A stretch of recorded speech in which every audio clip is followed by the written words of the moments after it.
Stretch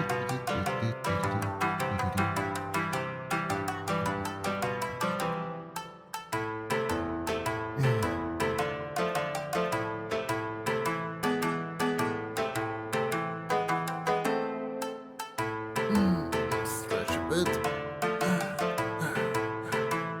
Once the ads are done, we can proceed.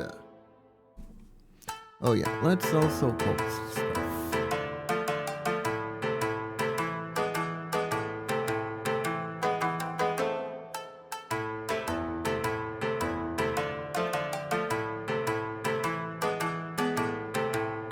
Hello Zor, welcome to the stream. Hope you're doing good.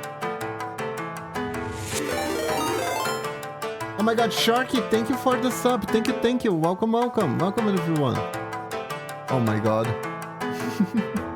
I hope you're doing good today. How are you doing? Yes. Thank you so much for the sub. Doing amazing. That's great to hear. That is great to hear. Alright then. Oh, great night of sleep. That is good. That helps. That helps a lot. Commissions indeed, Zor. Commissions indeed.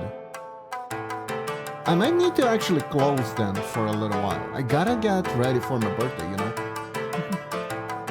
Oh, you got more manga panels? Oh, that's so cool. You know, Sharky, there is one thing I've been thinking for a while, but I really haven't had the time.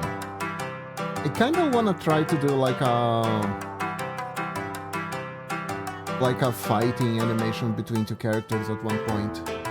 But I just haven't really had the time or focus to do that at the moment.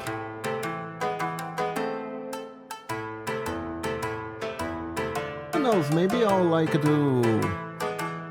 maybe I could do like a raffle after I get like X followers on X or on Twitter, right? But is that kind of conceited,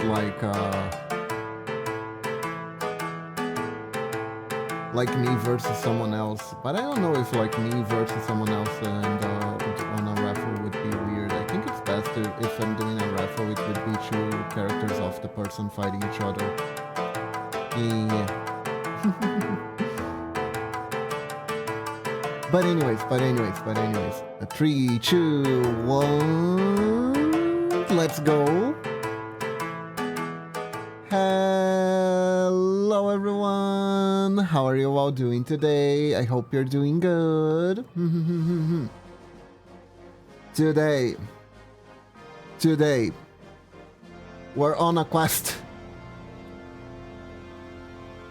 We're doing Red Eye asked me to do a very interesting commission. Basically, it is the red. Basically, Red has this old game that they really like called Kadesh? Yeah, Kadesh. And they wanted me to do like similar, not the same, but similar to the style. Wanted to make them similar to the style. Look at this. Already got a walk cycle going on. And this jump cycle, I need to improve. I think it doesn't really have too much. I think I'm gonna make Red kneeling completely. Right, so I feel like there's more, how do I put it, momentum. There's more momentum and impact. And then, what we're going to do, we're gonna make like a mock-up screen of the game, like it was a game. And we're gonna do a loop, basically. Red was talking with me, they wanna do... I need a Chef Kiss emote for a moment like this. Ah, thank you, Sharky. They were talking to me and they wanted to make like like a mock-up of a game and using all their different skills. All of them. Where are you? She just finished an emote commission. You may have seen that on Twitter. Do I call it X? Nah, you know what? I'm not gonna give Elon Musk the... Not gonna give Elon Musk the satisfaction. Anyways. So, I wanna add a new frame here.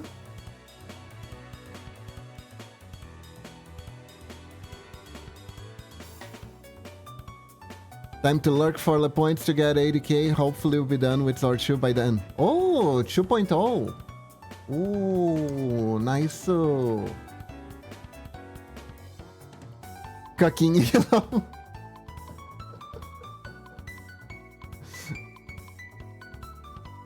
The hottest new isekai, Cucking Elon in another world. Wait, what? I mean, nowadays... Oh, have you guys seen the Latina anime? I mean, it's not an anime yet. It's gonna be, I swear. It's like a light novel. Was it going to get an anime adaptation? Oh god, that was so unfortunate. I don't know if you guys seen that. Okay, so it's like a little bit of Twitter drama. But the TLDR is mangaka wanted to make like a cute rom-com about South American girl who goes to Japan and fall in love with a protagonist, right? And what he ended up doing is he was like, you know what, I don't really know anyone from South America, so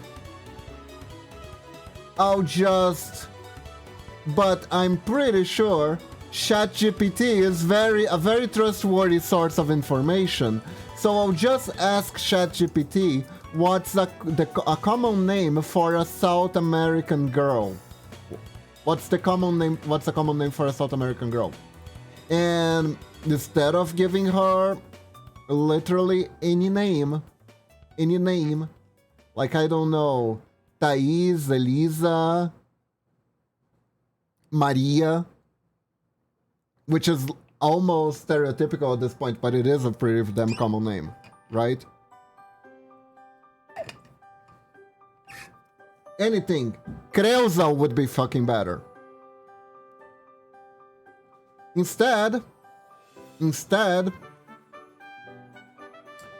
the ChatGPT tells him that Latina is a common South American name. So, the girl ended up being named Latina. That's like, I don't know. If I'm like, I'm gonna make the story of a Japanese guy who comes to Brazil, a Japanese guy or girl who comes to Brazil and falls in love with the locals. I'm gonna call him Nihonjin. That doesn't work. That doesn't work. Also, apparently the lady is Brazilian. The lady's supposed to come from Amazonas. She is Brazilian.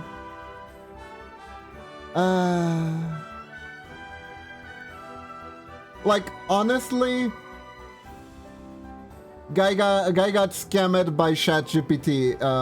The real headline is mangaka got scammed by ChatGPT and ends up naming their character cringely. But yeah. I think it's fun. I just think it's funny. More of the story, guys. Don't let ChatGPT do your homework on anything.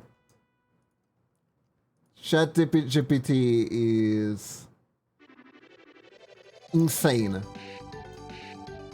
And apparently a compulsive liar, because it seems that it will actually make shit up when it can't answer.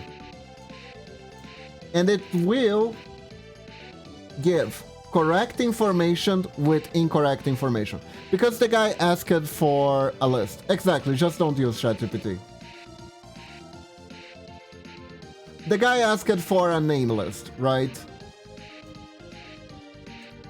And Latina was among the names on the name list. So there might have been actual valid names. So if he was like not 100% sure and he checked like one or two things to see if the names were valid, he may have come across some of the names being real and was like, well, if this name is real, then the rest must be real, and that's good enough for me.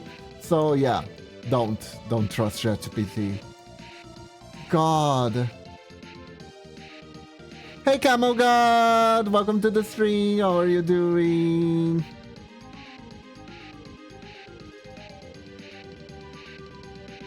How are you doing? Hope you're doing good. We are making old school style elves. Good, that's good. That's good, it's good that you're good. But oh my god. I was mesmerized. I was like... At first, I didn't know that the character was actually named Latina. I thought it was just... they were just referring to the fact that she was... from somewhere in South America, so they were just Latina this, Latina that. There were a bunch of people memeing with Shadow the Hedgehog. I just love Latina's video, which is pretty funny. But her actual name is Latina. That caught me off guard. That really, really, really caught me off guard. And I was like, wait a minute. Oh, this is why people are pissed. I can see people being pissed because of this. I'm not pissed, but I can see that there might be people pissed because of this. Because it's very reductionist. And usually when someone screws up this badly, there has to be extra context. So I was curious, I wanted to know what was going on. I just wanted to know what was going on after that, and apparently there was an interview with the author. Because, yeah, it got a lot of people talking.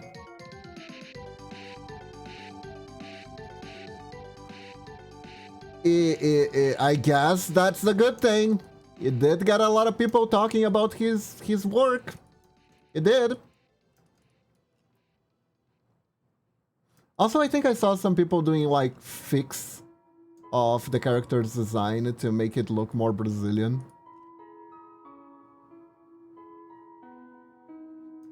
Not gonna comment too much on that front, but yeah, I mean, if you're inspired, you do you. I think that's how somehow we got Brazilian Miku. I'm not entirely sure, but I think that's how we got Brazilian Miku. Which is another thing that appeared on my feed recently. That one looks cute. That one looks cute.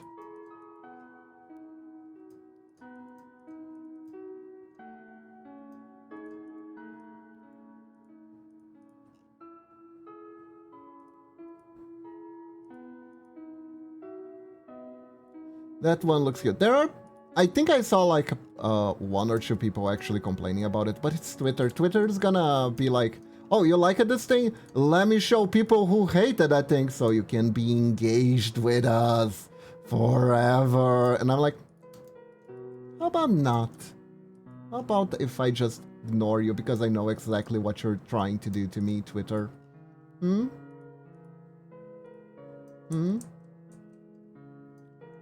You know, the magician's coin trick doesn't work if you don't actually lend the magician your ear.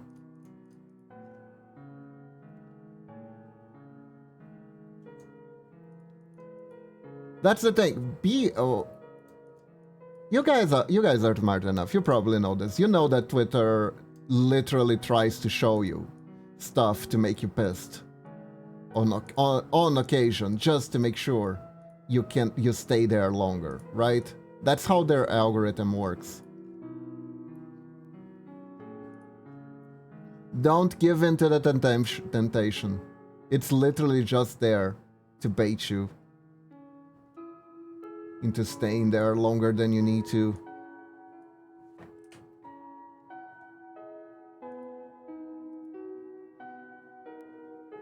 And honestly, if I want to be baited in spending way too much time on Twitter, I'd rather be baited with, I don't know, pics of cute anime girls and anime titties. Much more productive. I can at least say I'm looking for reference, you know?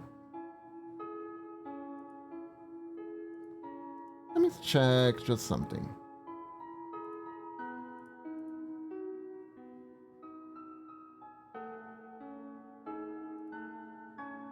What if this?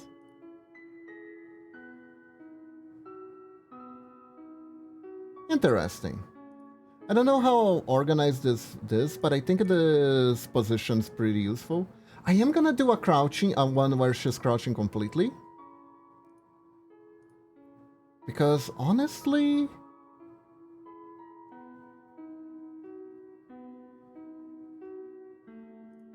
could work, could work.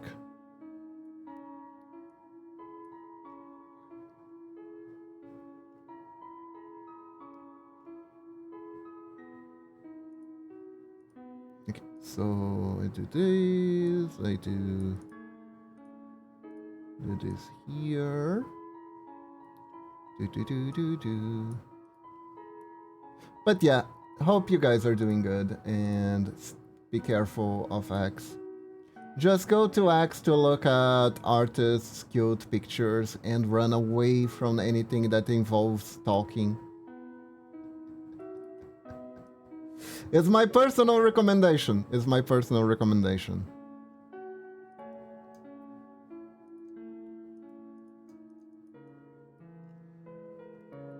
Wanna look at cute VTubers and their schedules? Go ahead. It's a good way to use Twitter.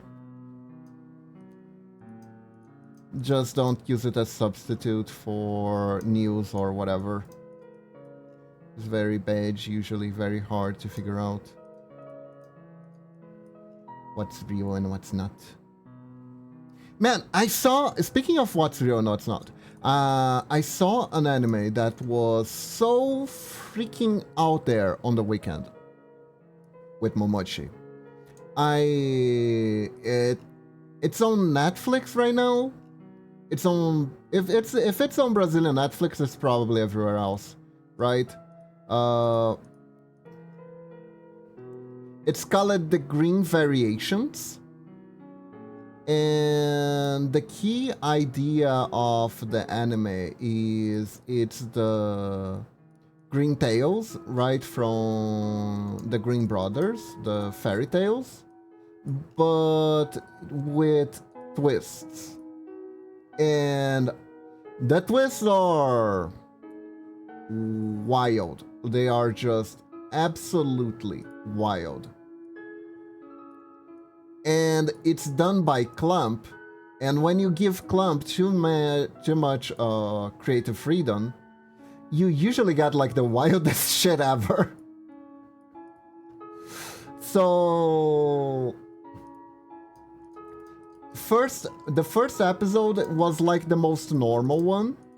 I'm gonna spoil the first episode because it's kind of like, if you like this type of story, this anime is for you, and you're gonna want to watch the rest. And if you don't like that type of story, you're not gonna waste time watching it. So watching it would be a waste of time. Better is a better way of saying it. The lag feels very long like this. Let's see, how do I adjust this? First things first.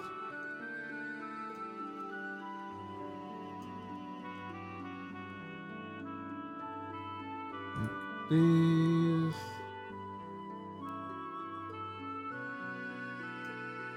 Yeah. There we go. So the first episode, each episode is one tale. And the first tale that they chose was Cinderella, right? And Cinderella, the tale of Cinderella, had the biggest twist ever, which was, what if the mean sisters weren't actually mean, and Cinderella is some sort of bizarre, psychopathic master manipulator? And also may or may not be a serial killer.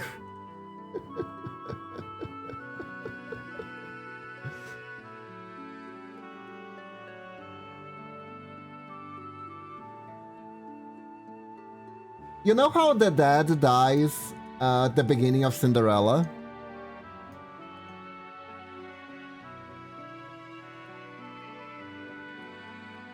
Yeah, she killed him. Oh yeah, did you see the Procreate creator hates AI art? What's Procreate? Is that another AI?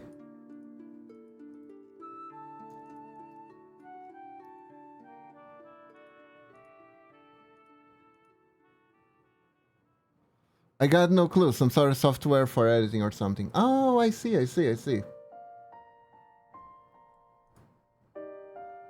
I mean, like, let's be real.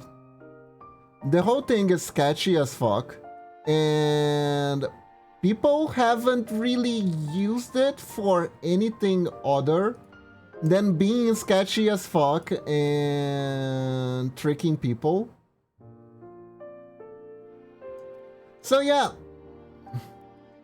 this whole AI thing was an absolute mistake. Oh god.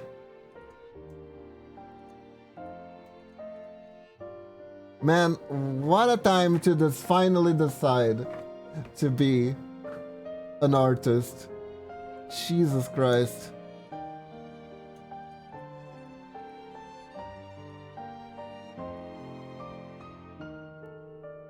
Opinions on drinking creamy cookies. Okay, so hear me out, right? First things first. Oreos, technically, if you're dipping Oreos in milk, you are technically drinking creamy cookies, okay? And my opinion on that is that it's delicious. Now, if you're talking about turning them into juice, then that's gonna be a bit more complicated. That's gonna be a bit more complicated. Cause I don't like drinking stuff that's too chunky, you know? I have trouble with certain kinds of juices and soups if they feel too chunky. So I guess I wouldn't.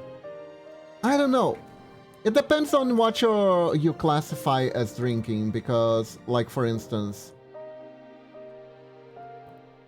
it's food that you drink, basically thick white liquid. You know what, Erotas? I think I actually had that.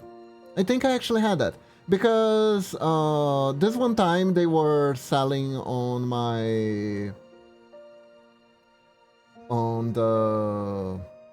the supermarket, right? There was this special chalky milk, right? That was Oreo flavored. So it was exactly that you're describing. Very thick white liquid. Was it labeled this as food? Yes, yes it was, because well, technically not as food. It was labeled as, what did they call it? Food, it was more labeled like eatable product. So there's a law here in Brazil where you can't, certain types of snacks can't really be qualified as food by law. So instead you have to use the special tag that is produto alimentício, which is kind of like food-like product. It roughly translates to food-like product. Yeah.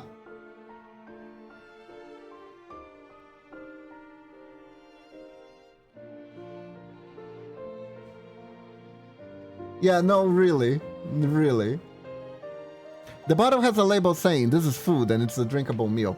So, are you telling me, Erotas, that this liquid, this drinkable meal, tastes exactly like creamy cookies? Honestly, I'd probably try it at least once.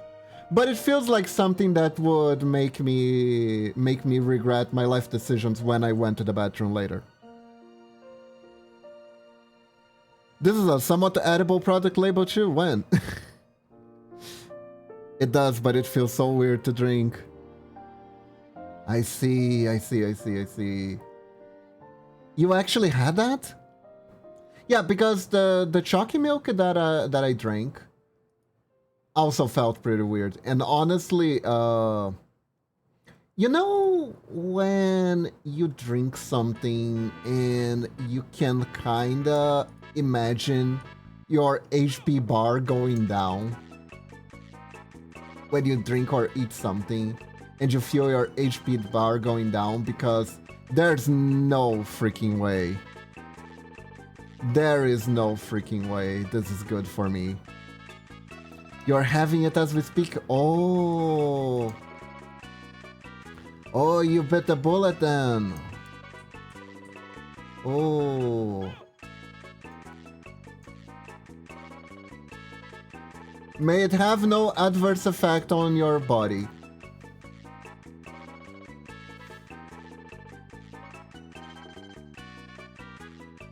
Good luck. Okay, we're gonna make kneeling.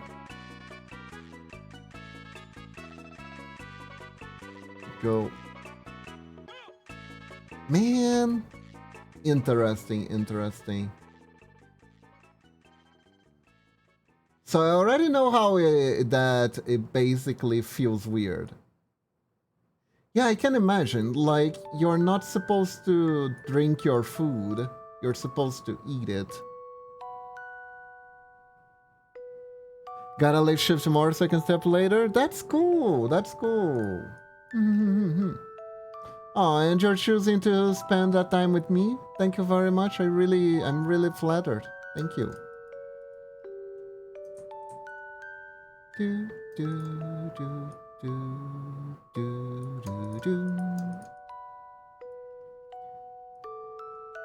I will absolutely never stop saying this. I just love music box style music. Usually have morning shifts and gotta sleep at 8 p.m. to wake up at 4. Oh, wow. Wow, 4 a.m.? That's early. That is super early. If I wake up that early, I don't function. I just don't function, actually.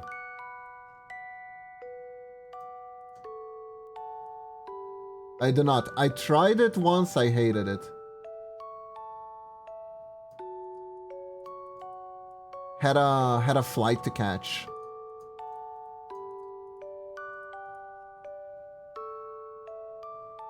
I did not function as a human being that day.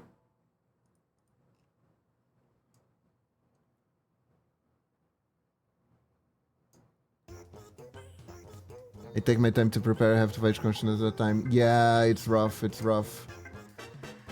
God. Man, I don't think I can risk doing that anymore. I've been cutting on caffeine, but I don't think there's any other way to endure waking up that early, if not by using caffeine. That's a roughie. Hey Red, welcome to the stream. How are you doing? Guess who we're working on today? Check this out. Walk Psycho is ready to go. I tried to do a little strut.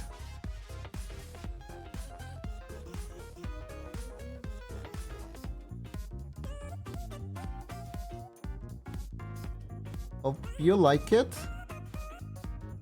Let me check just something. Oh yeah, because it does a little jump here. There we go. Perfect.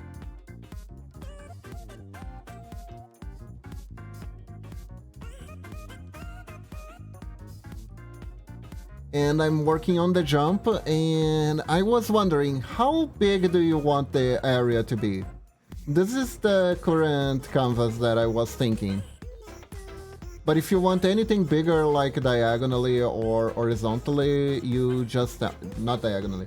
Horizontally or vertically. You just tell me.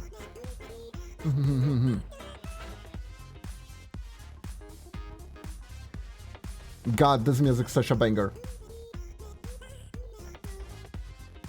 It's such a banger.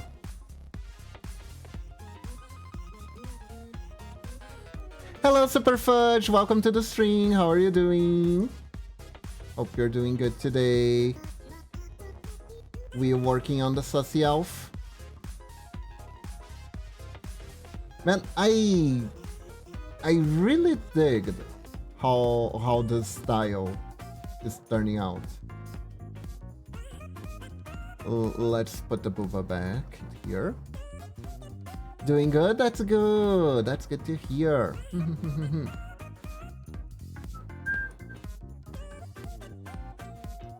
Stay cozy. We got good music and art and me rambling at random.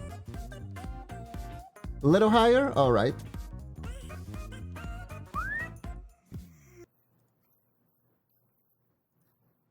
So like this. Yeah, I think this fits better. Let me do this. We're gonna get on this part later. It's the backdrops. I'm gonna do tile set style. So and we could start moving the head a little bit, so it looks like we are tilting forward because we are gonna be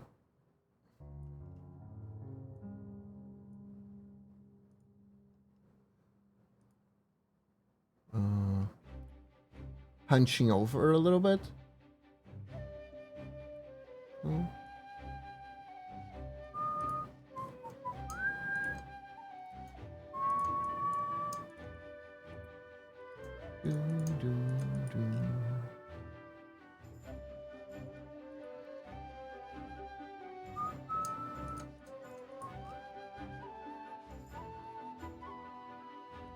Let's see.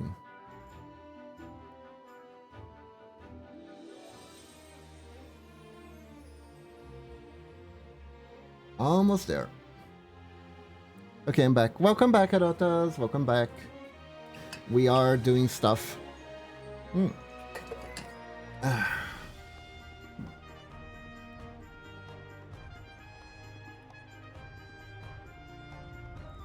Strong. Indeed.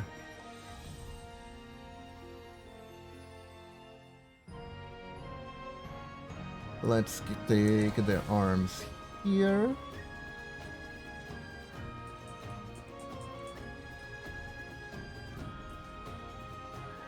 Let me adjust some of the things here that are weird. go.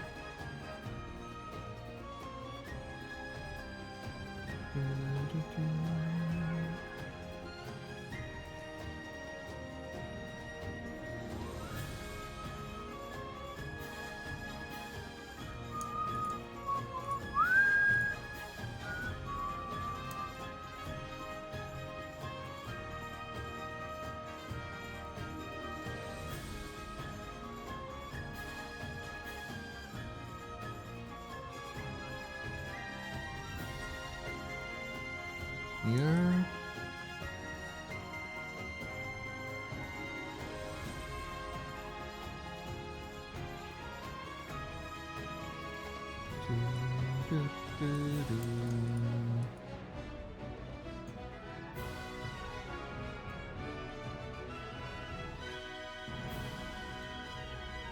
Let's add some shadow here.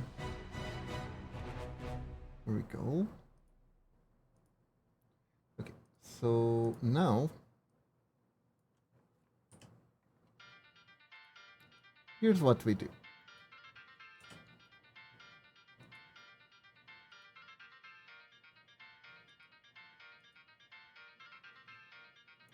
Now that we made it go all the way down, we're gonna lift it up a little bit. On Friday, the bus driver drove away in front of me, even though I waited at the station in front of him for 15 minutes, and he flipped me off. That's weird.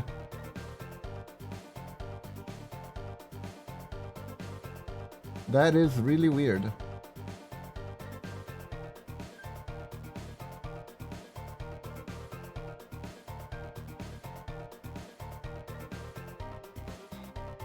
Let's go.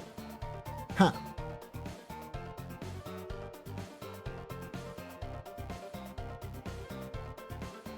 Or he confused you with his mortal enemy. You could have a doppelganger running around playing pranks on people and never know.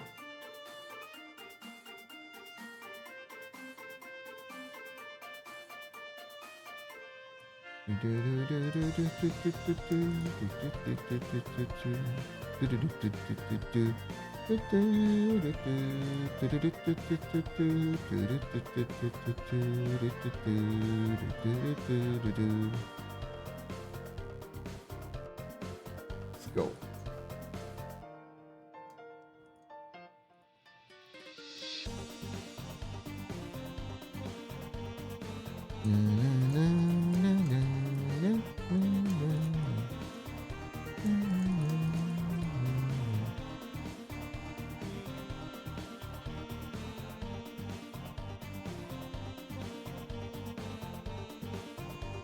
Oh, you know what?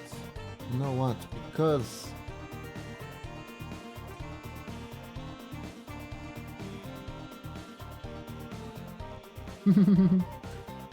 thank you, Zora.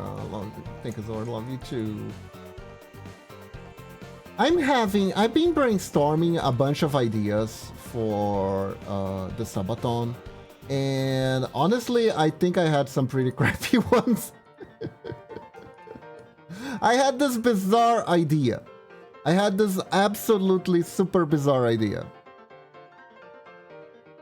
Y'all are cute. Y'all are cute. So I had this absurdly bizarre idea. So basically the idea is, what if... Oh, look at that! Now that's freaking smooth. Now it looks like she is squatting down and jumping up. Oh, that looks cool. That looks cool. That actually looks cool.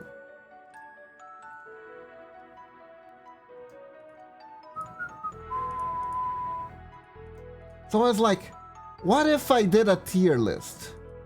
But what if it's an upside down tier list? So at first I had the idea to make a reverse tier list where I would... The first idea was I ask chat to... I ask everyone on here, on Twitter, on the Discord, to post your favorite anime waifus, right? And then I would rate your waifus. That was the first idea. But then I had an even better / worse idea, which is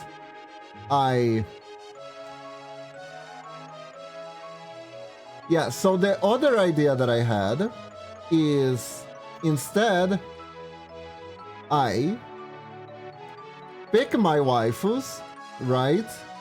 And then on stream, chat rates my waifus, and I have to put them on the tier list wherever chat votes my waifus to be at.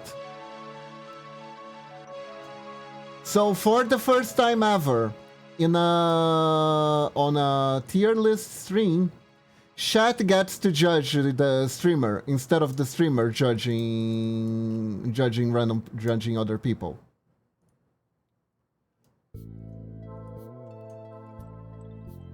Every female gets 0 from me. That is fair. That is fair.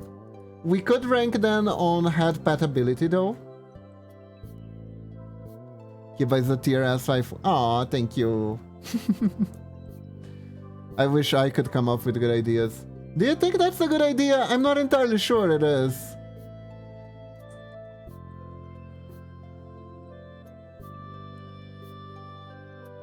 The only ideas I had in my head were pangolin stuff. You know, it sounds fun. Which one do you like best, Camo God?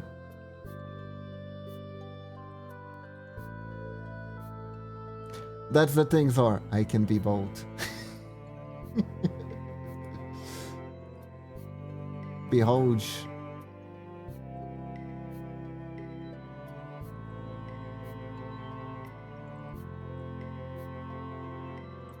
Oh yeah, this is good. I just need to add the...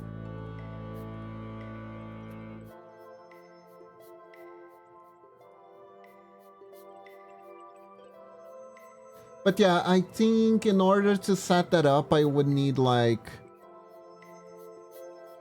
Can you be my husband? Unfortunately, I am taken, Thor. Unfortunately, I am taken. No, fortunately, because I like Momochi. So, it's fortunate, at least to me.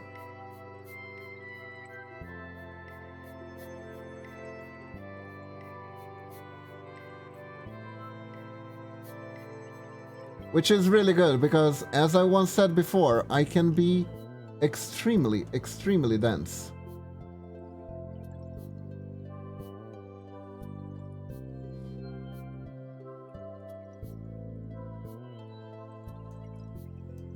You know, Kamboga, the funny part is she is actually not too jealous.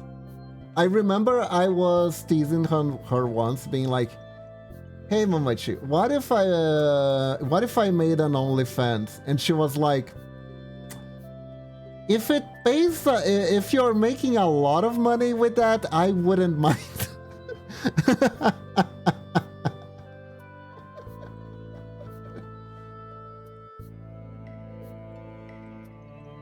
If you make a lot of money, I wouldn't mind. Just don't show me what you do in there.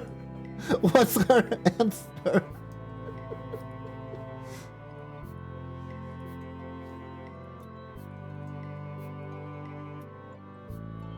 So her approach was pretty much the Asian parent approach to their kid streaming. I don't understand what you're doing, but if it's bringing up results and you're able to make money with that and live your own life, I don't mind. That is the Asian parent approach.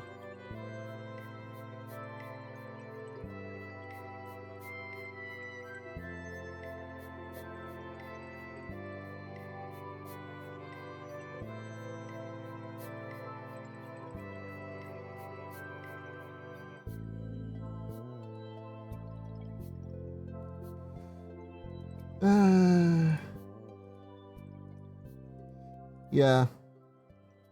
Not the answer. Not the answer I expected, but...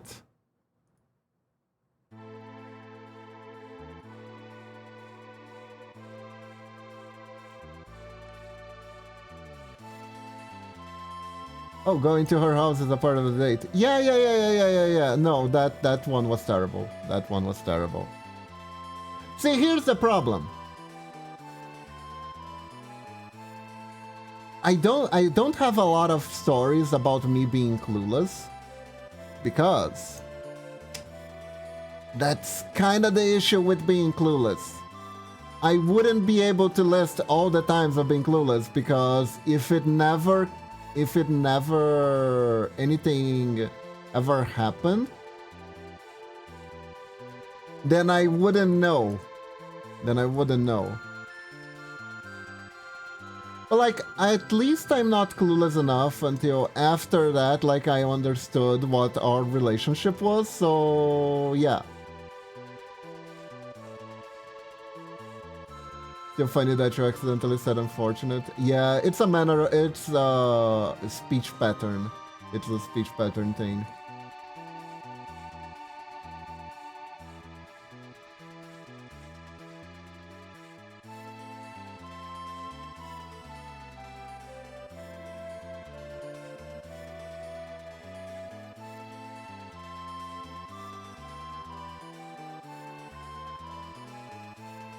It's very much a speech pattern thing.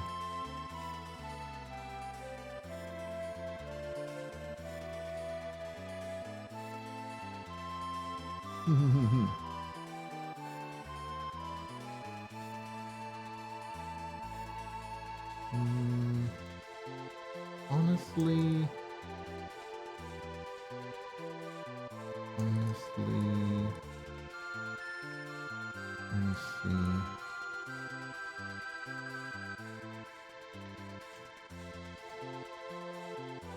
Because I wanna make it more clear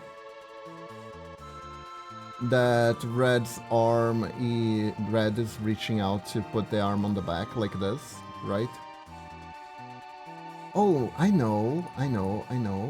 Maybe instead of doing like this, I just do... I have an idea. I just take this part here. Let's just take this part here again. And let's put it down a little bit. Go. And then here.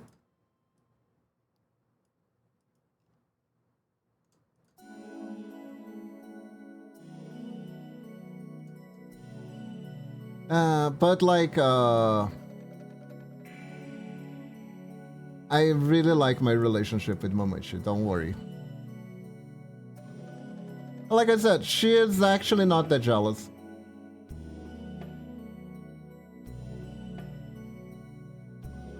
She would be more if she didn't trust me, but she does trust me, so she isn't that jealous. And if something bothers her, she actually tells me what it is.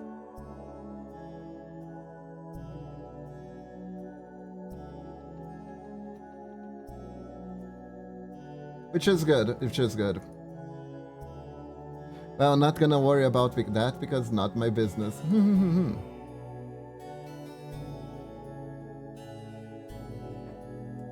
Go. 1, 2, 3. Nope.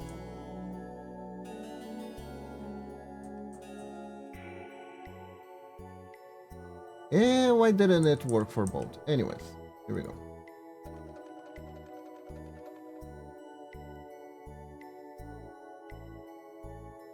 Nice. Okay, this is perfect. I think we got perfect fluidity for this part. This is all I can do without the backdrop. Anyways, returning to the Shadow Realm I go. Alright, Zor, have a good one. Okay, so now let me think. I need to make the backdrop for a cave. And it needs to be a backdrop that's loopable. That's the most important part.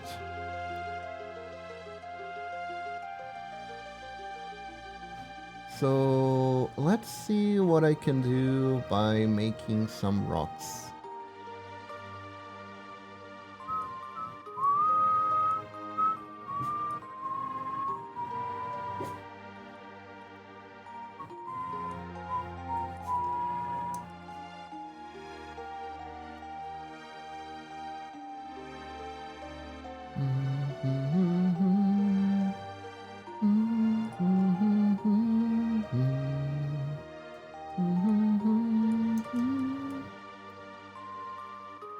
Rock, rock, rock, rock, rock.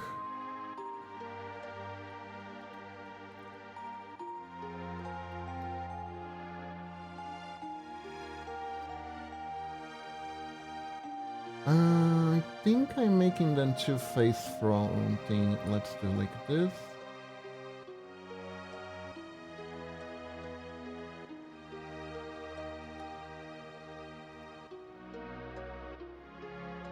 Okay, so this is a start. This is a start for rocks.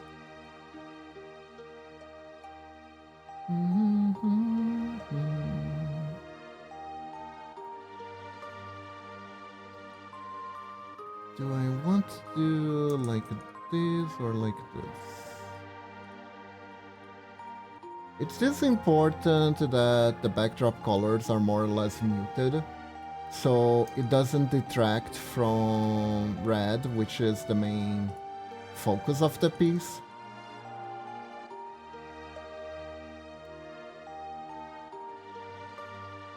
So that is very important.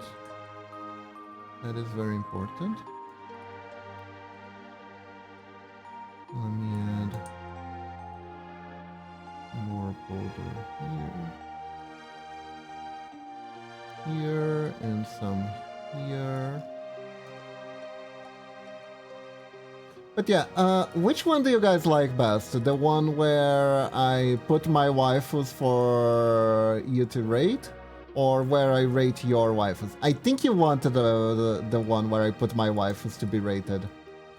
I think in chat wants that because I think that I don't think anyone done that before, right? Not sure they're good, but I want to see your waifus. Exactly, exactly. I feel like that's a fun idea. I need to write it down. I need to write it down. Yeah, that's what I'm gonna do.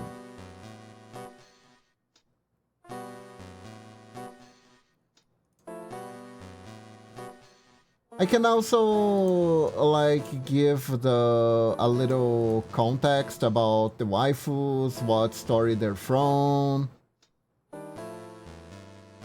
You know, that sort of stuff. To get the talking going.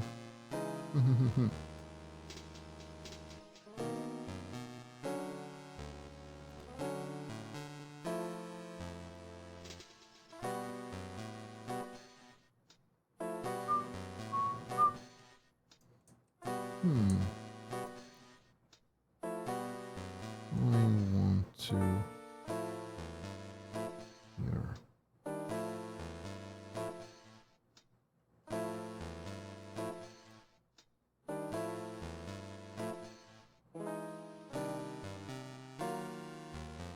I feel like I am screwing myself. Put up.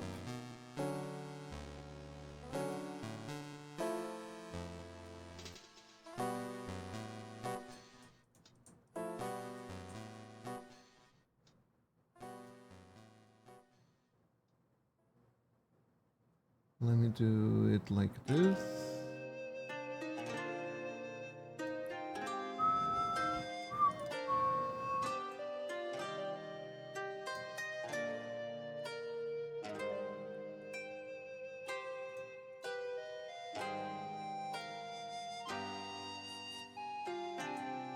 Yeah.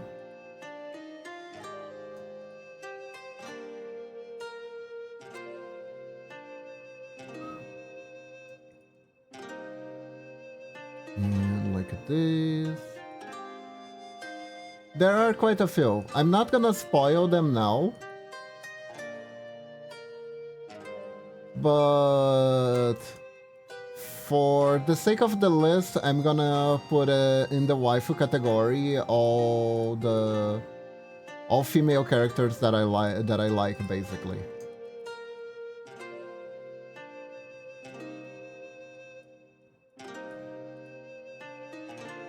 I wonder, I never really put them side by side. I wonder what is the pattern that's going to emerge from that. There will definitely be a pattern. There will definitely be a pattern.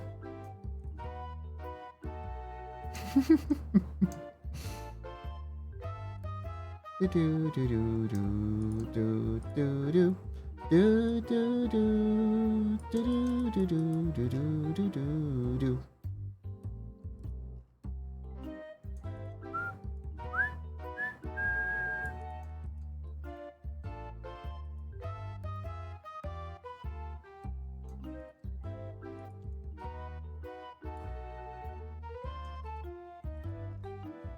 I am just afraid that it's just gonna turn out that I'm very, very basic with my tastes.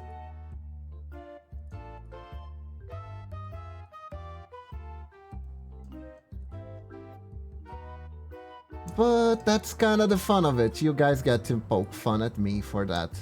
If that happens to be the case, and it's fine.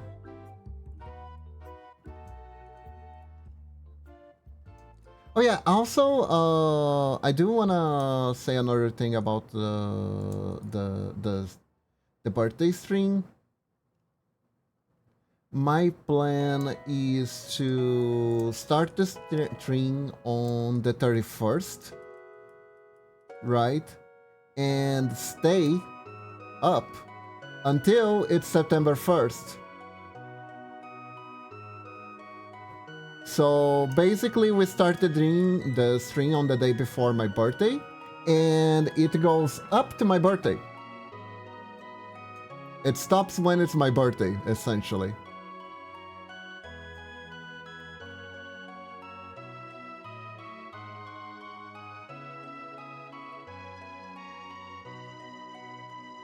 So we're together when my birthday arrives. Oh my god, this is... Yo! Not bad texture. Not bad texture. That actually looks pretty cool. It actually looks pretty good. Doesn't it?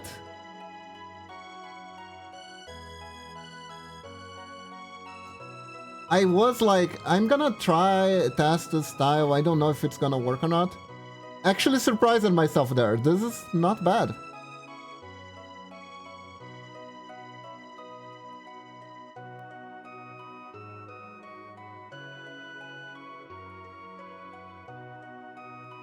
This is pretty good, actually. Those are some neat rocks.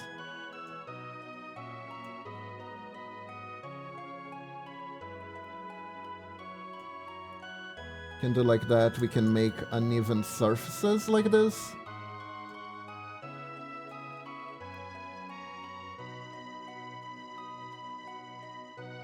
Yeah.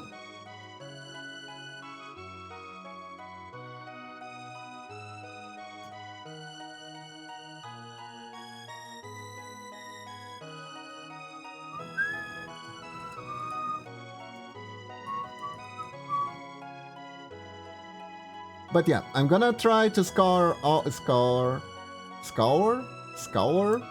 Yeah, I think the word is scour. All over the games that I've played. And figure out which were my waifus of all time. I think I have shared a few of them here before.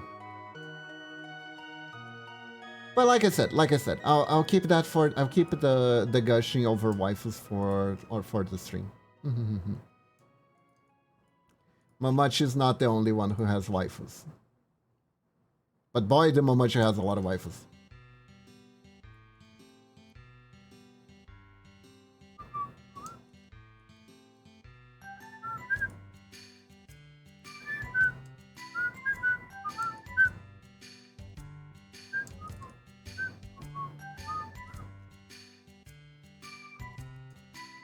We go.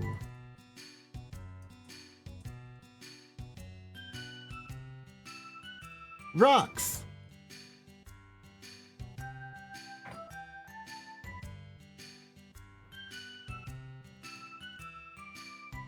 Like I said, these aren't half bad. These aren't half bad.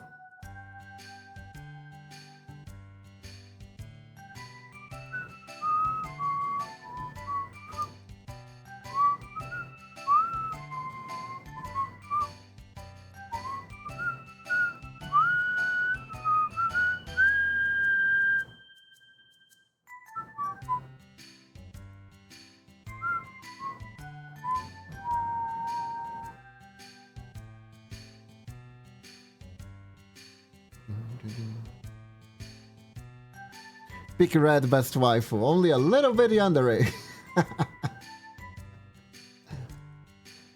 I don't think I'll include VTubers on the waifu list.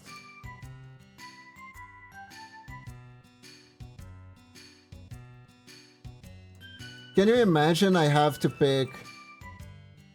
Wait, no.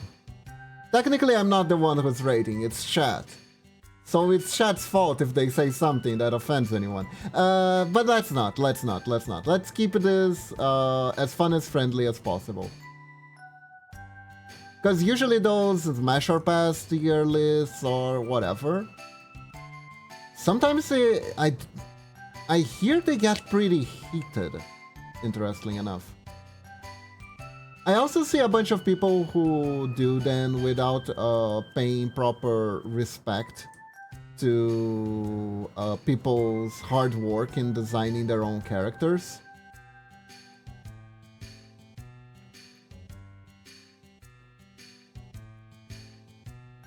I think I've been part of one before, and I never got to watch the stream where I got rated.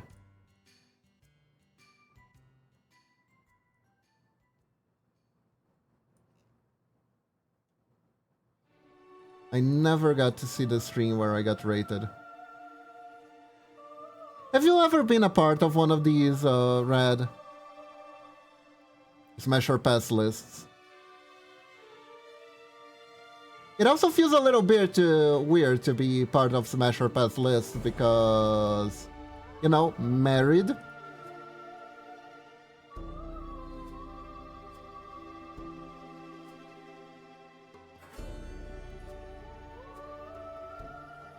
That doesn't necessarily make me too comfortable.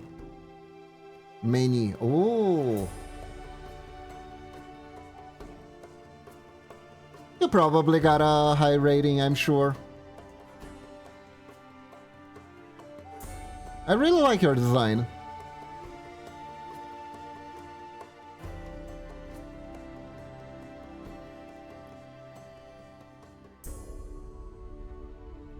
My fave was Goddess Vexorius. Vexorius. Anyways. Interesting. I don't think I follow them.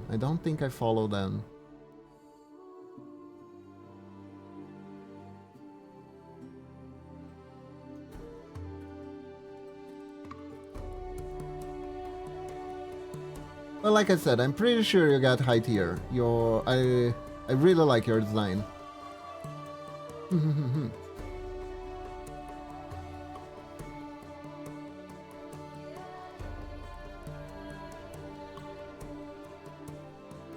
It's very clear.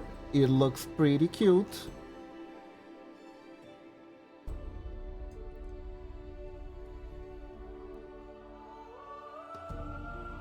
It has a lot of good identifiable features too.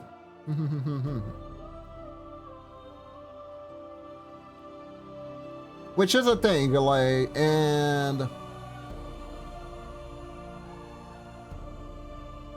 it's like when it comes to character design, like the holy trinity of character design is being able to create something that doesn't feel overly designed, so to speak, but it still has enough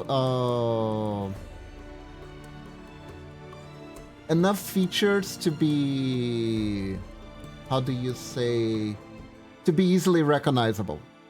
To be easily recognizable.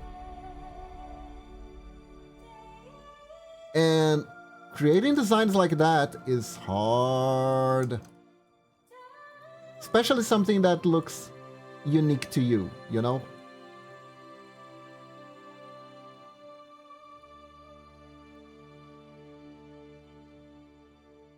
Because there are good designs that were already made and are already used.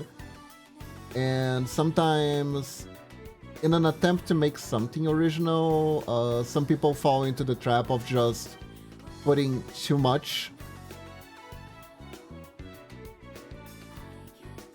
And that can be a little bit gargled. Like, you can over-design and make a cool character at the same time. But it's harder. Oh, you can send me the clip? Sure, sure, sure. I mean, you can send me the clip and I can watch it later too. You know what I really wanted to put the I don't know, like the YouTube thing, but I think I haven't really tried it out. Like VTube Studio has this thing where you can make like a source for YouTube, so you can watch YouTube videos on VTube Studio. Still need to figure out how that one works, though. But yeah, send away, send away. Okay, these rocks here, they are too parallel to each other. Doesn't really feel organic. I'm gonna do this.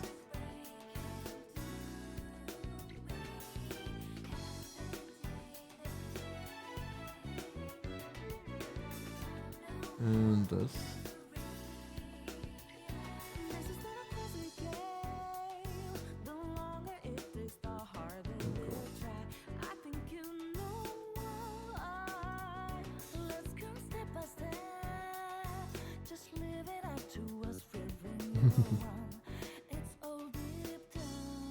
Let's see. Can't help it, chat. Oh wait, I think I know her. I think I've seen her.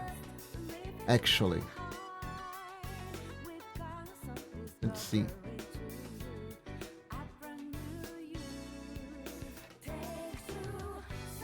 Oh, I think I've seen her before.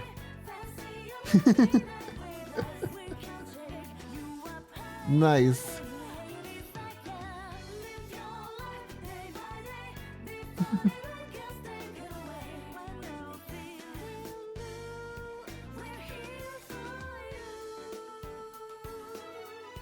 Okay, it's a lot bigger. I'll watch the rest outside of stream, but nice. Very, very nice. I'm designed to be the background character that has their own adventures.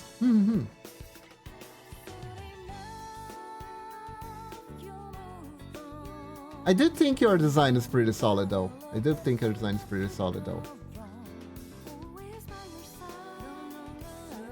Because like, main characters don't all have to have, I don't know, Kirito jackets and stuff like that. Oh god, I think I have I may have a little bit of isekai brain rot at the moment. I have been shuffling through Crunchyroll on my free time. Hey Norex, welcome to the stream. How are you doing? We're making rocks. May. A bit. At the moment. Hey. That one I resent.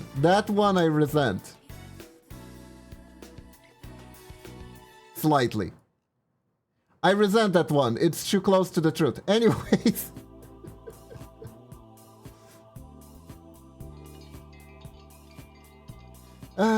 Which actually reminds me, I watched another one of the really, really long title ones. This one wasn't even an isekai, it just had the title like an isekai, which means it's a light novel adaptation. It's called, I think it's called, since I got banished from the heroes party, I'm going to spend the rest of my days chilling in a rural town. It's something like that. And I do find it interesting that it seems that light novel fantasy stories, they all need to use video game logic a little, at least a little bit. It's like it's a pre-requirement.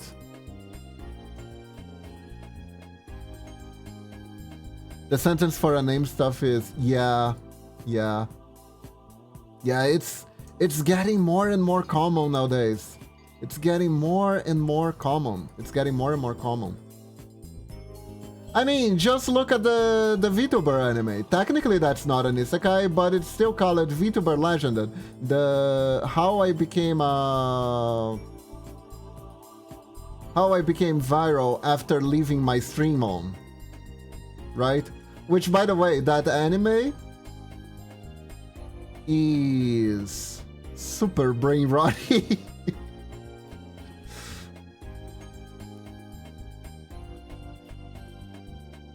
It's so brain rotty. Where's my license at Dark Souls Isekai at, huh? Get on it, FromSoft. Norex, did you know that there is there is an Isekai Dark Souls manga?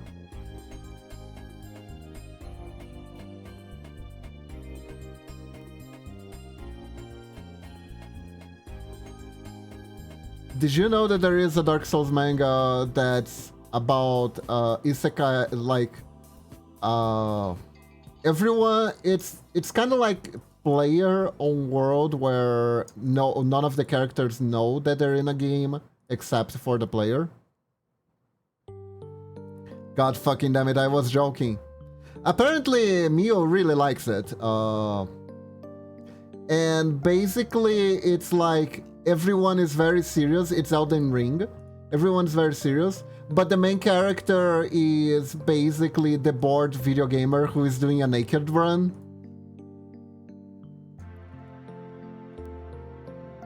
So while everyone is acting out the dramatic story of Elden Ring, the guy is like running around naked with a pot on his head.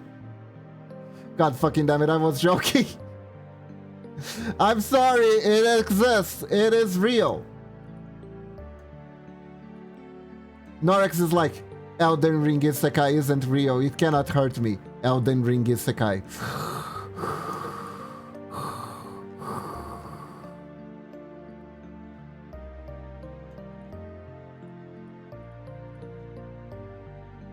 Yeah, so no, that's the thing. Also, technically, you could count, there is Shangri-La Frontier.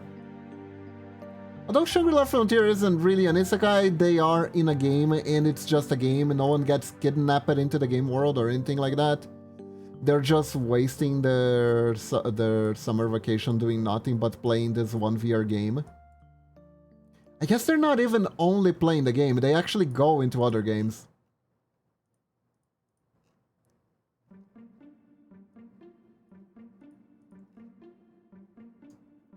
I don't know if you guys saw that one. It's the one with where the main protagonist wears a burb mask. Blue burb mask. Hardcore gamer vacation? Yeah, pretty much.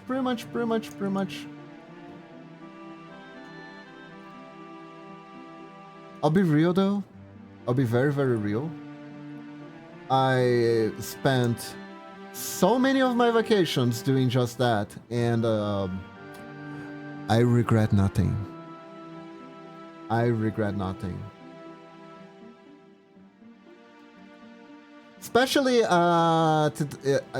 because a lot of them were at the height of, guys, emulation, it's totally legal, I swear, right? So I would enter this really old website called jrpg.com and browse to their list of top JRPGs. Find a room and just play the crap out of it. Non-stop. Non-stop, no regrets. Spend a lot of them doing just that, and I wish I'd spend the rest of it in that way too. Exactly. Exactly. Zero regret. Zero regret. I learned that Chrono Trigger existed because of that. Because of that. I am also on a quest right now to try and find all the games that I once emulated in the past and had a blast, and find a version that is purchasable of them to have it and to stream it to you guys, because some of those games were insanely fun. Insanely fun. There is one in particular that is so fucking funny. It's so fucking funny. It's like the funniest JRPG I ever played in my life. For all the right and wrong reasons. Because it was essentially an ecchi anime. There were actually, I played 2 JRPGs that were essentially ecchi animes. They had the dumbest gimmicks ever, and they incorporated dating sim elements to them, and I want to find playable versions of them so badly. I want to find them on Steam. My dream is to find them on Steam one day. One of them is called 1000 Arms, and the gimmick of that one is that you are the son of the world's most powerful magic blacksmith, and in order to create, and you're on your quest to become an amazing magic blacksmith. But in order to do that, the best way to create magical weapons, right, to be the ultimate magic blacksmith, is to infuse your weapons with mana of girls who are into you. The more the girl is into you, the more powerful the weapons you guys forge together become. So, there is the dating sim aspect. Yeah, it's terrible. It's terrible. There's also like stopping the Empire of Evil as the main plot. And you're forced to go on dates in order to progress the plot. And the writing is... It's peak 90s ecchi anime. So it's stuff that makes Love Hina looks like Shakespeare. It's so freaking funny. It's so freaking funny.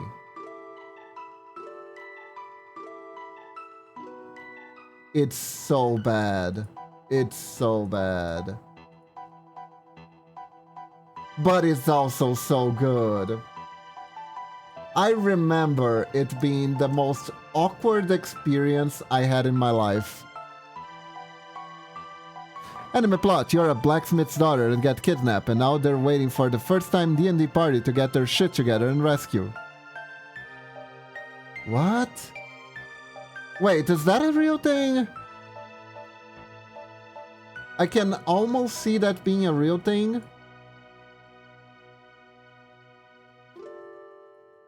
Is it from the perspective of the kidnapped girl? You know what I would actually really like? Okay, Norix, let's take that concept. But it's like... I don't know. The heroine gave up on being rescued by the main party. So she allied herself with the Demon Lord or something like that. This is the anime I wanna see.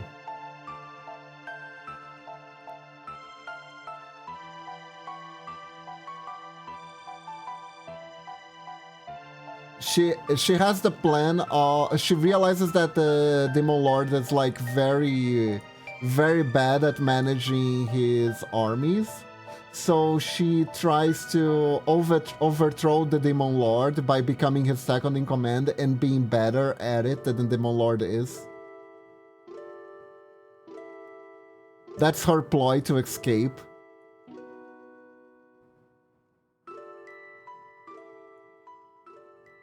Because she can't count on the D&D party because they're a bunch of noobs.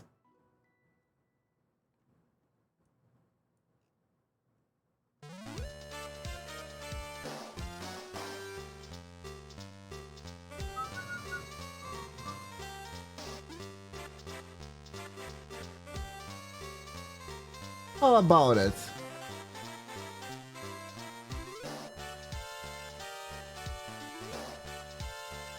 Wouldn't that be a fun anime? But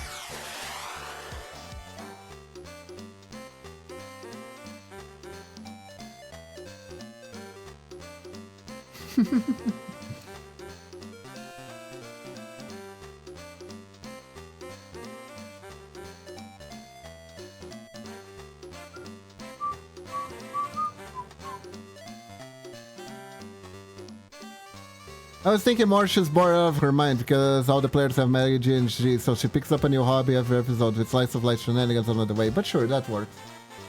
Ah, that could work too. That could work too. Man, like, maybe we could also add some shenanigans where she becomes friends with some of the Demon Lord's guards that keep guarding her.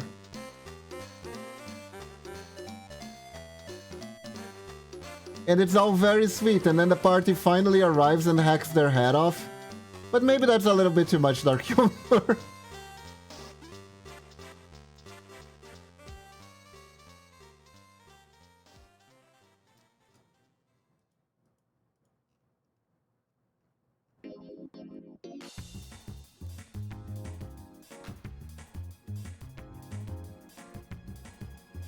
But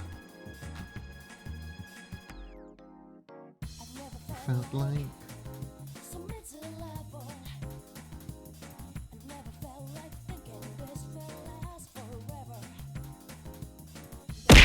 ow. That actually reminds me.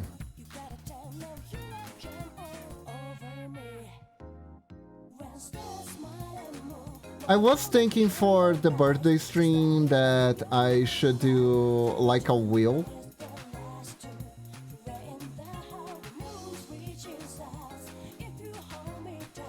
You know, like the wheel, like Momochi's Wheel of Boons and Dooms, something like that. And like, one of the things could be enable free hit. Then you have my starter quest, defeat the Necromancer and his Bone Worm. Yeah, Bone Worm. Oh, defeat the Necromancer and his Bone Worm and not defeat the Necromancer and bone his worm? Oopsie.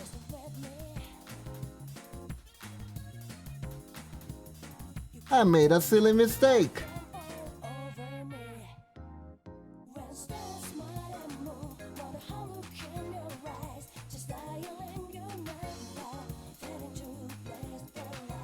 The Bone Worm. Why are you chuckling?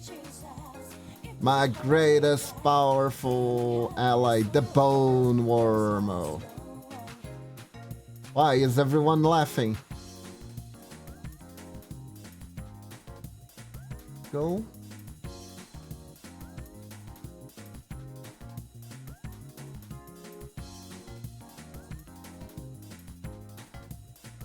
There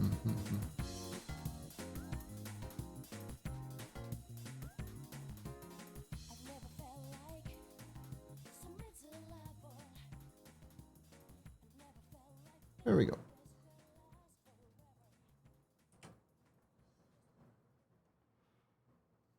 You said that as a joke, B, but that was any party I ever ran in a nutshell.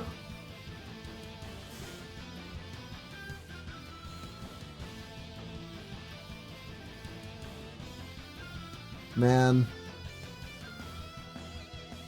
And here I thought that was just my RP server was like that.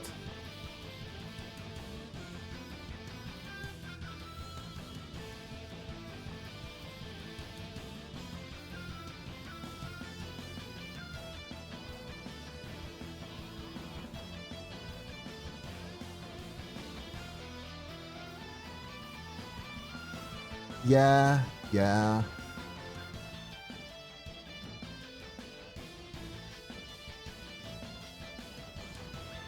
See here.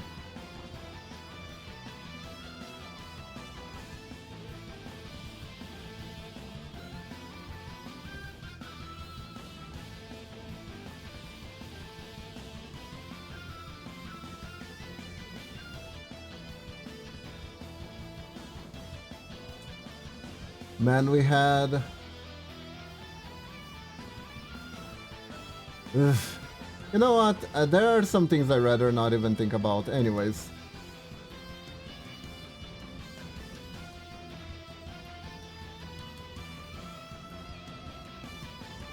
You say that, but I'm licensed to take on dragon worms and RPTSD. Yeah, yeah.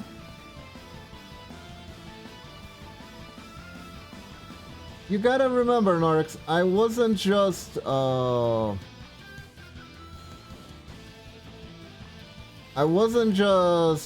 passing by. I actually helped mod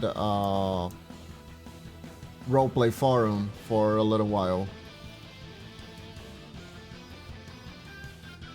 Which does mean sometimes having to deal with that BS directly. God.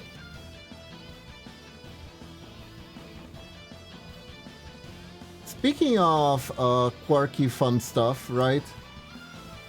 Usually we had a lot of trouble. We usually had a lot of trouble with people who wanted to straight up roleplay royalty,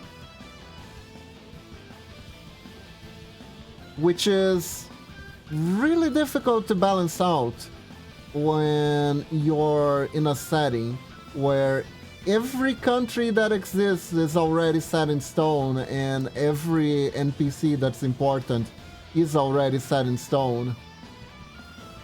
And nobility is kind of a thing, but not really at the same time. It raises so many kind of worms. It was so hard. It was so hard.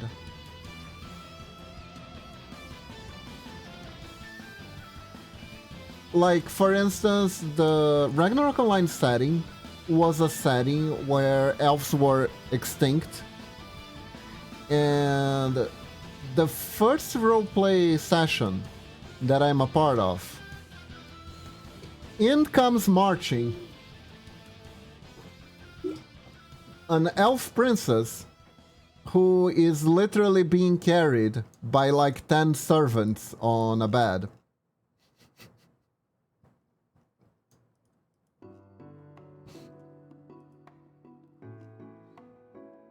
And it's like, how do I make any of this make sense? How do I, you know? How do I was lucky at the time that I wasn't the one who was calling the shots yet, but...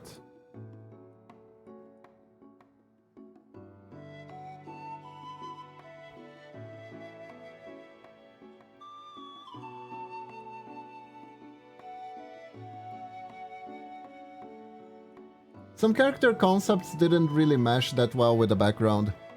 She was so into elves, she used magic and surgery to become an elf. Yeah, it was, So, in that game, right, there was a hat. You had hats that were the main cosmetic items. And there was this extremely rare drop item that were literally elf ears. You killed a monster and stole elf ears from them. Why did was the monster carrying elf ears? No one knows. But technically, if you were that was the number one item that role players wanted, because if they had the elf ear cosmetic, they could roleplay as elves.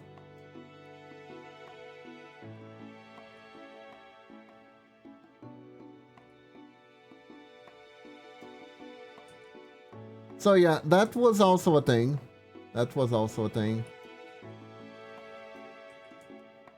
Hold up, let me see if this makes sense. Okay, this makes sense.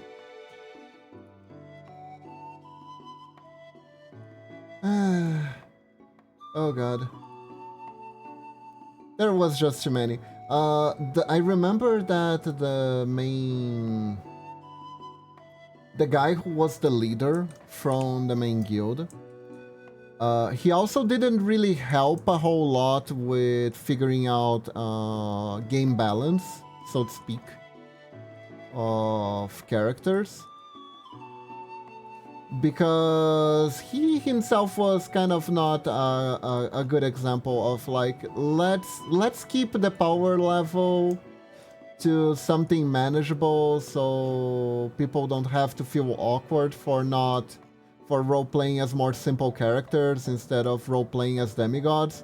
Because his main character was a demigod, and not only that, was the legendary hero, who was also the son of the legendary hero, who also was personal friends with the with Odin, the main god of the setting, and also had already saved the world several times, and also is responsible for destroying every big bad at least once.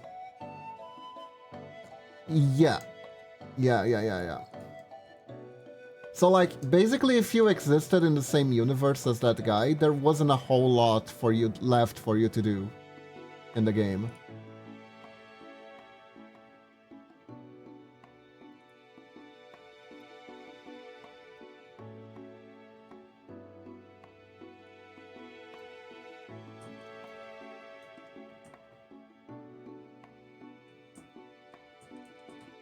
Was a little bit complicated. Of course, the best way to deal with all that is not actually caring too much, but unfortunately, I was way younger and way more stupider than I am now, so I didn't know it was actually that easy.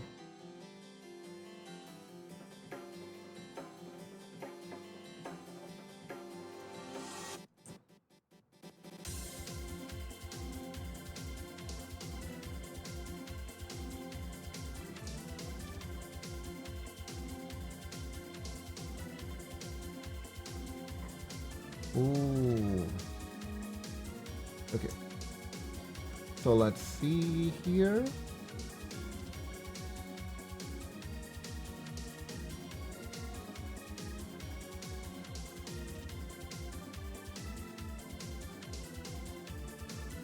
Interesting.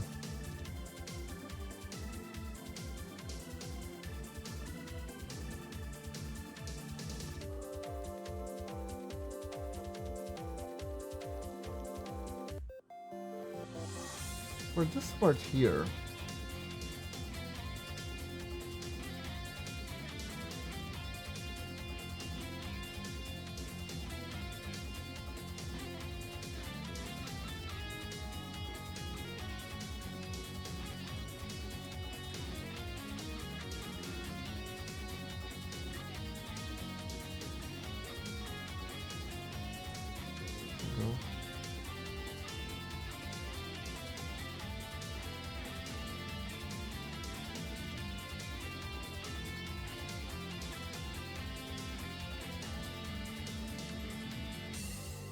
And do it like this.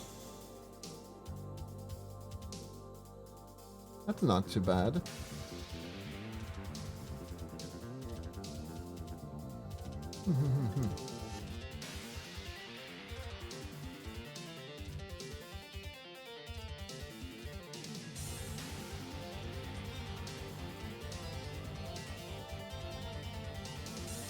But I'll never forget the Succubus. The Succubus I'll never forget.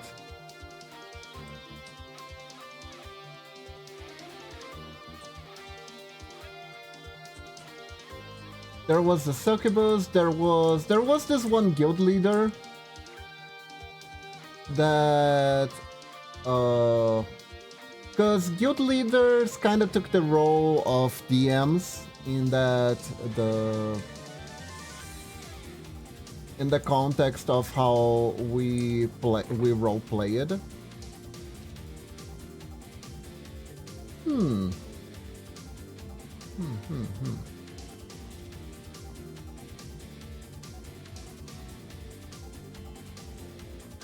And I remember there was this one particular DM that basically every time he would come up with a campaign, the campaign was essentially about rescuing him.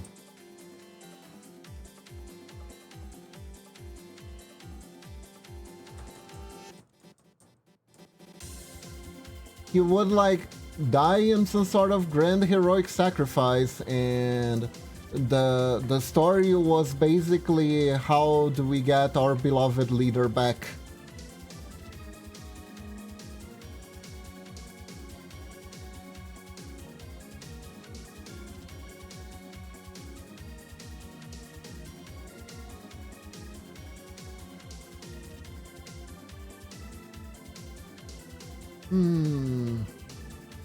What do you think? Should elaborate? For a backdrop?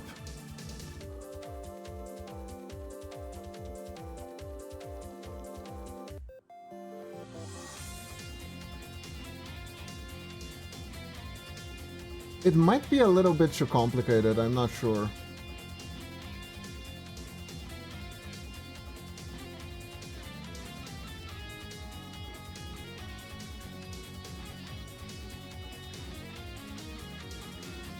Let's see, maybe if I make it darker?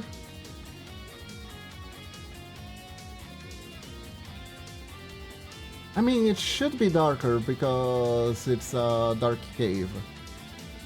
I think this is nice, I think this works. Maybe a little bit less, like this? Yeah, like this I think is perfect. There we go. Now, we need to do the platform.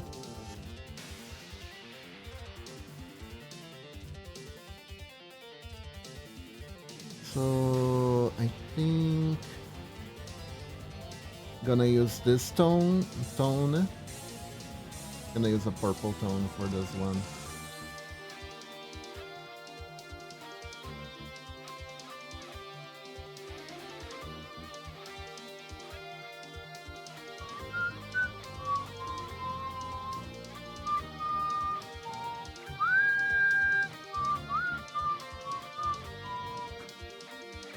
Instead of it being completely solid though, maybe I can make the platform like hinting.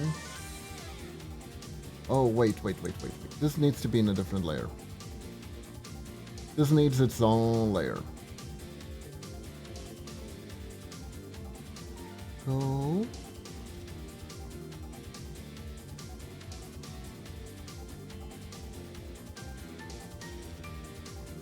Oh god.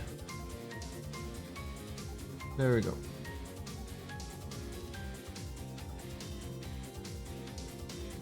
Good times. I remember there was this one guy who was trying to play Vampire the Masquerade. Minus the vampires. Within the setting.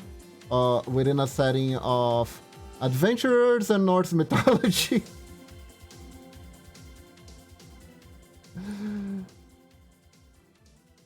It was...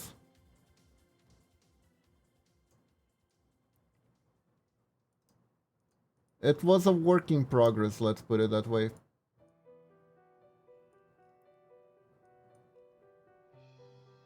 Red, is like this fine or do you want it to be more like the game? I am taking a lot of creative liberties and I need to know if I've taken too many.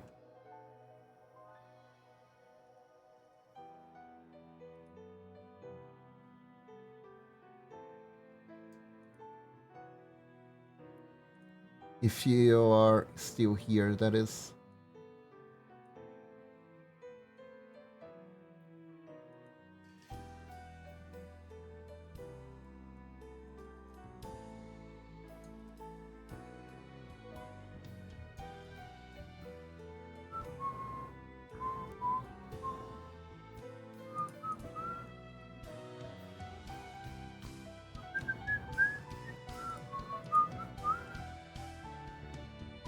Here we go.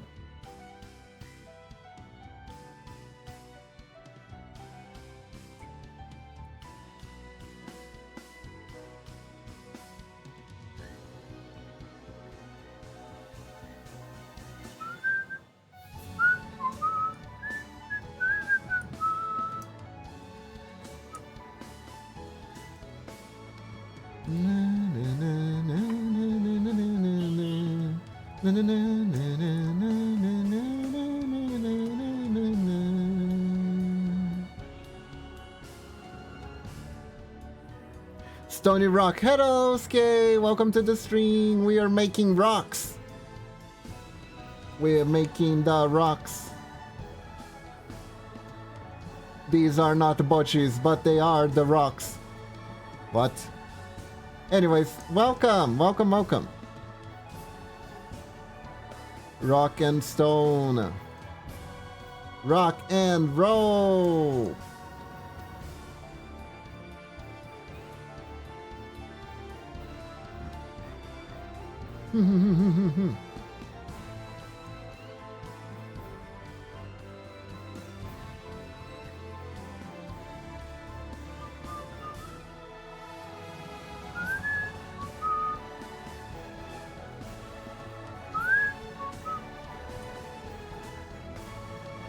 See here.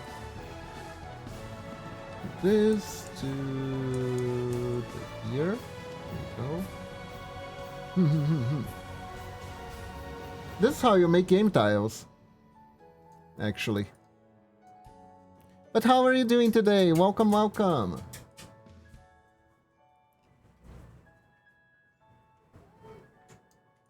Hope you're doing good.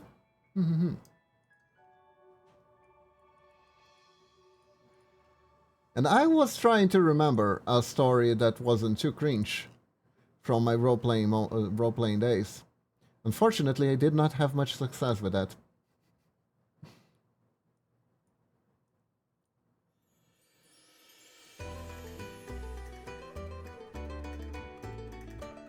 Didn't had much success with that.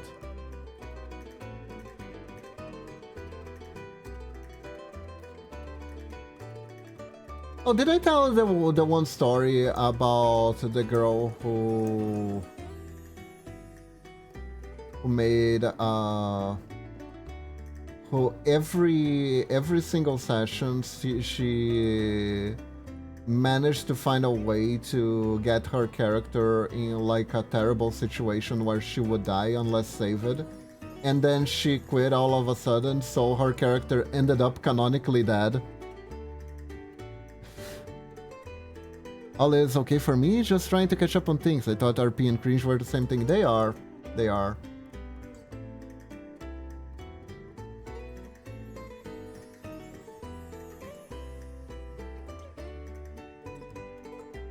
The cringe never ends. That is the truth.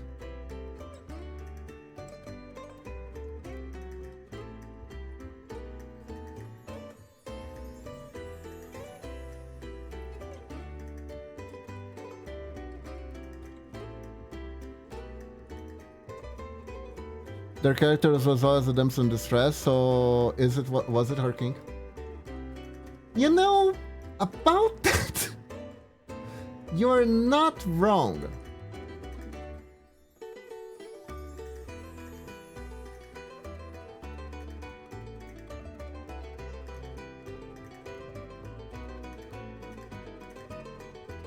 You're not entirely wrong, because I realized it in retrospect. That she was absolutely trying to come on me. I've known too much. Yeah, that was a thing, that was a thing. Also, I'm trying to make rocks, not Among Us.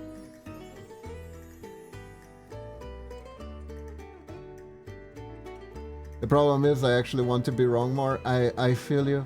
I feel you. I feel you. Especially when it comes with these things. Especially when it comes to these things. Yeah, but that was definitely a kink she had.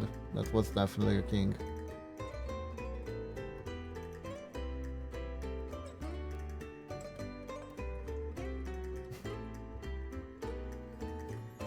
I remember that whenever she was allowed to narrate the story, she would always try to put her characters in her, to try to push her character developing like a relationship with my character, which I didn't really like, but I didn't know boundaries weren't invented at that time.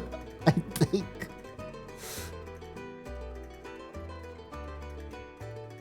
So I didn't know how to establish them.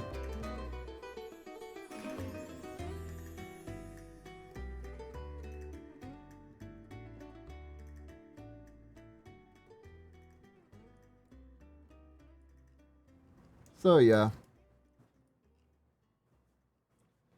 Yeah. Oh god. Anyways. There were so many situations I was in that would have been easier to resolve if people knew what the fuck boundaries are and asking about them first, but the technology wasn't there yet.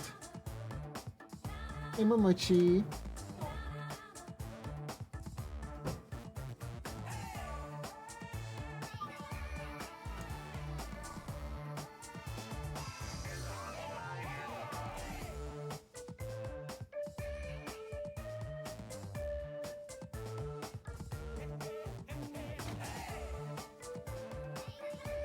So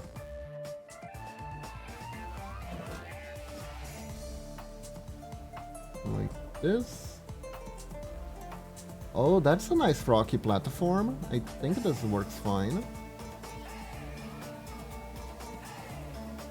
I want to know who decided that when a guy does stuff is creepy, cringe, and edge, and a girl does it, suddenly it's wholesome, cute, and just experimented. Damn, it's either cringe or not.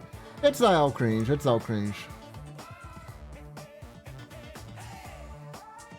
Don't worry about it. It is all cringe. The double standard. I think the double standard is starting to dissipate. It's just gonna take time.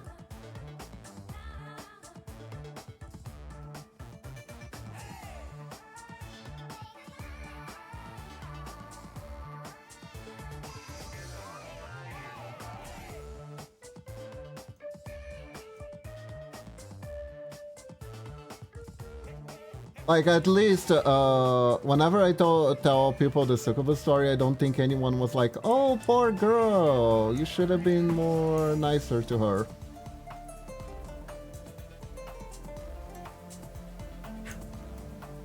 What I should have was not even reply to her in the game, but that's neither here nor there.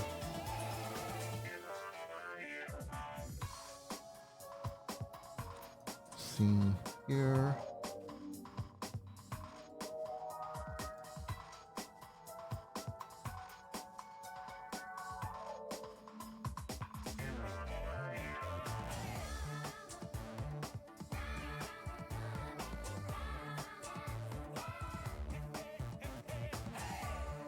Oh, this looks good. Hold up. Speaking of technology, stories I could tell, the things I see. Oh god.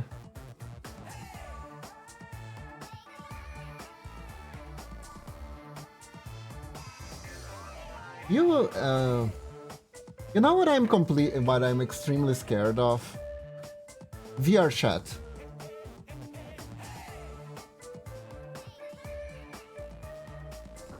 All I have to go off what happens in VR chat is that one video of the guy who gets pinned down by the VR stripper lady who tells him this ain't church school.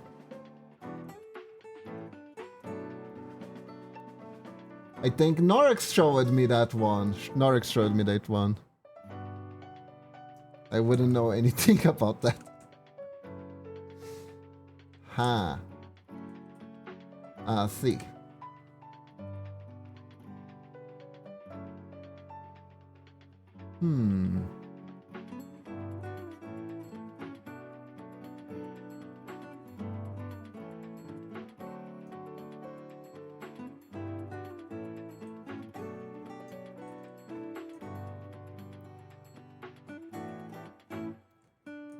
I think...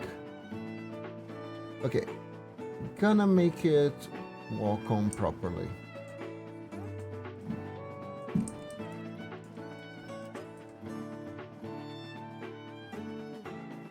Let's see here.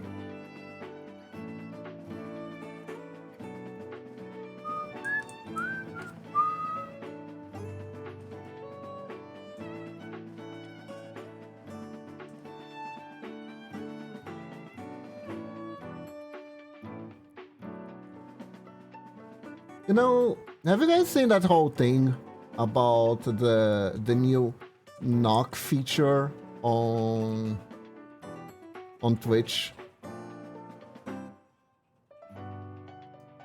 I am hoping so hard that the CEO can't help himself and makes a really cringy tweet saying, "Don't knock it till you try it." Aha. I kind of wanted to see that happening so bad. It's taking ages, but it's one of my dreams at the moment to document my experience in VR Chef from 2018 to present day, because it sure has been something. Ooh, you're gonna make a documentary? That would be interesting. I'd probably watch it.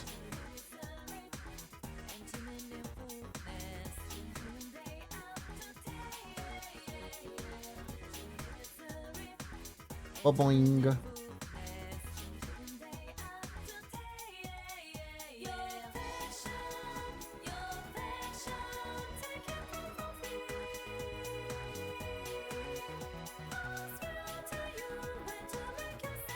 Less documentary and more video blogs of the highlights. Okay, that's fair. That's fair.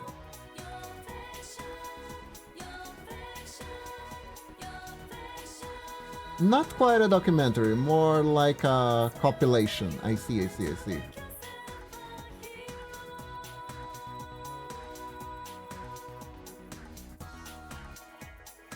It did start as a documentary, but that died first. It's too hard to organize. Makes sense.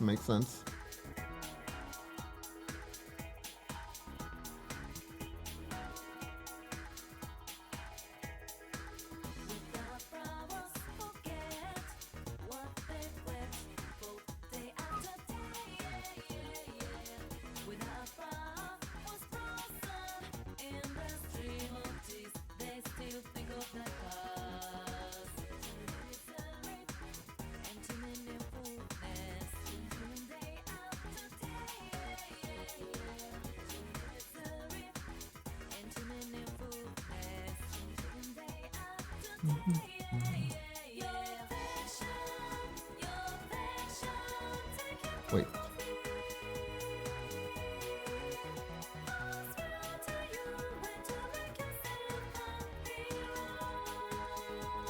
You know what? I think it's better to do it by hand. I think it's faster. Let's go. We go best 2 for this.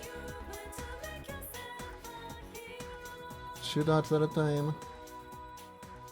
And it's easy enough to do.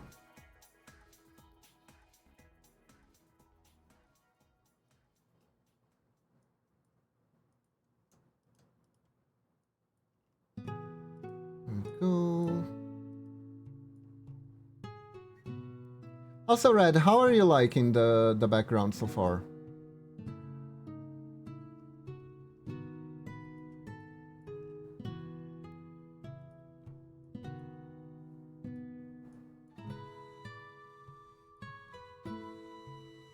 Oops. There we go. But have you guys seen the VTuber anime?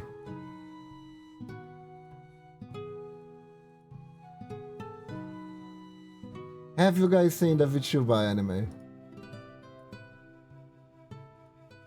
It's getting so weird.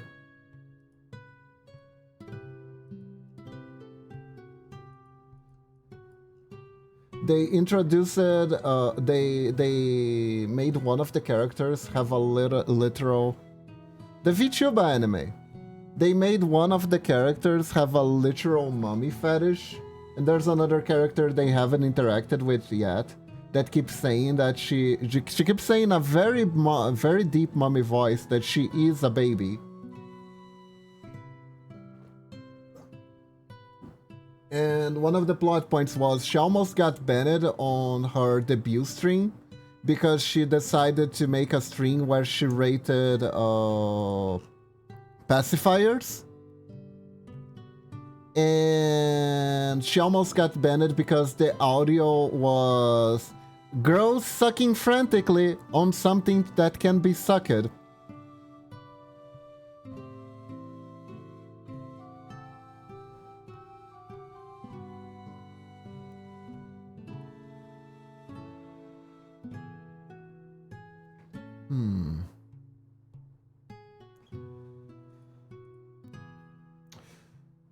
Okay, this might have been a bit too much. No, it was a pacifier. It was a pacifier. Okay, so after I finish doing this pattern, it's giving me a slight headache. Now that I look at it, it's giving me a slight headache. It's too small, too many things repeating. I need to try to alleviate that. Hold up. I've seen this happen in some old games before.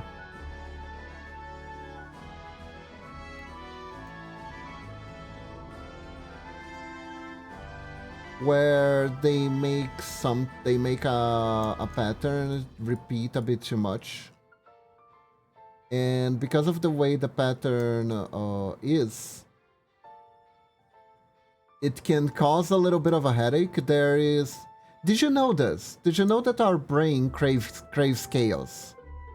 Are you aware that our brain actually craves for chaos?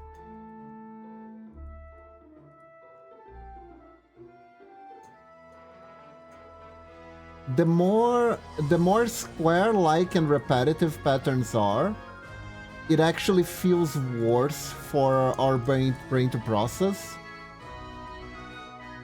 It wants chaos, yes it does.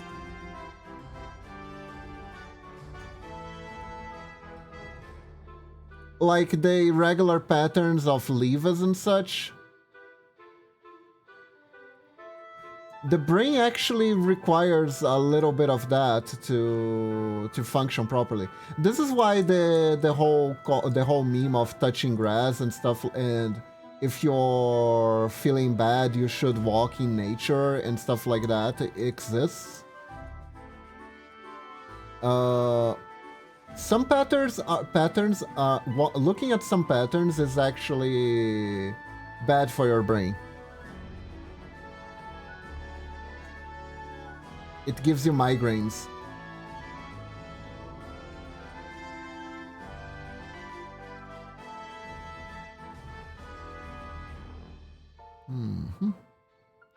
Oh, I get it. It's because the brain gets bored to stop processing information, so it just assumes more and fill the blanks, I guess. I'm not entirely sure of why it works. I'm not sure why it works like that. I do know it does work like that. Okay, okay, this is much better. This is much better. If I make the bricks bigger, the bad feeling goes away. The bad feeling goes away with this version.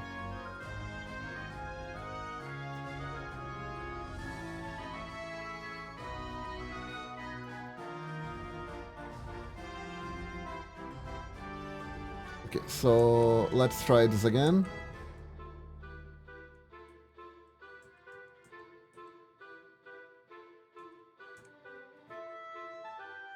It does need to be repeatable though because of the way the animation will make. Otherwise I would break the walls in different areas and make it completely chaotic.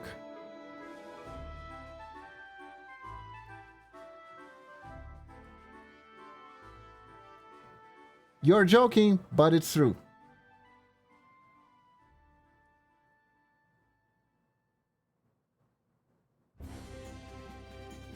There was a game, I think it was called Soul Blazer. I saw someone playing a while ago. And it did have this issue. It did have this issue.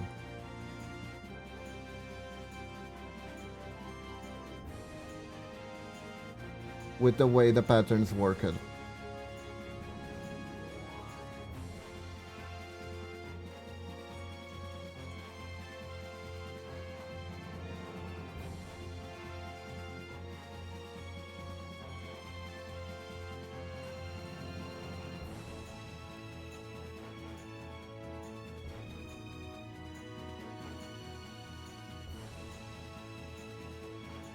Ring is such a weird and fickle thing.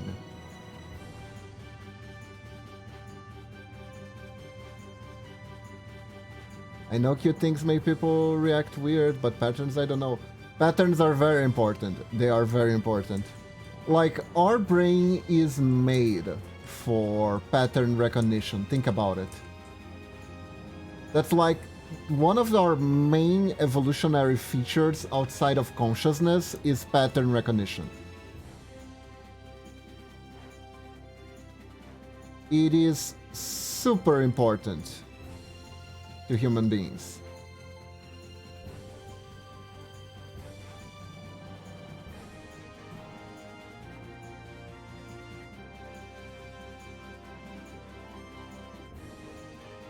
Tech is also making us hate being alone with our thoughts. Yep.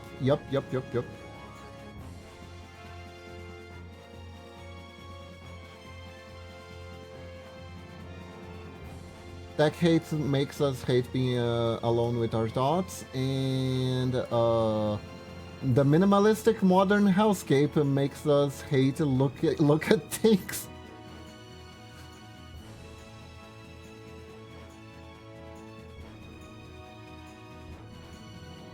There we go. There we go. Okay, this is a little bit better. The patterns were... The main issue was the pattern was too small. There, I think it looks a little bit better now.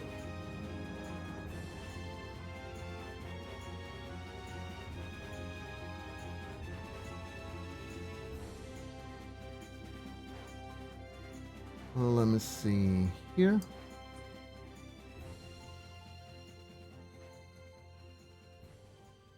Hate web design so much now, all of it looks like the same, like something wanna be with Utopia, I see.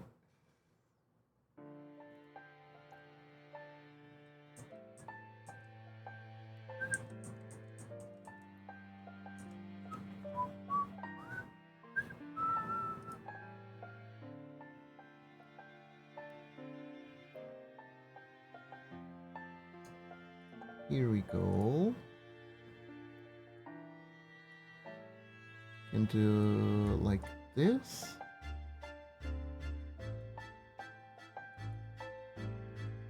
Oh wait, let me, there we go.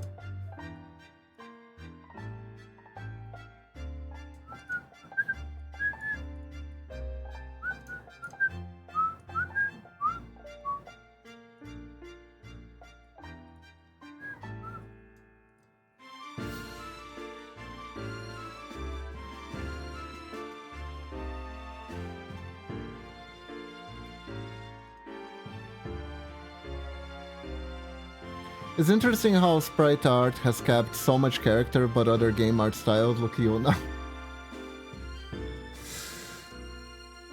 Like, I've seen some developers working with low poly models that actually look pretty good. They are all inspired by Mega Man Legends though, which had like the ultimate low poly models. I don't think any other game came close to having better graphics on a freaking PS1 than Mega Man Legends. That game was truly, as the name says, a legend. Those can look pretty good, but in general, yeah, pixel art is weird.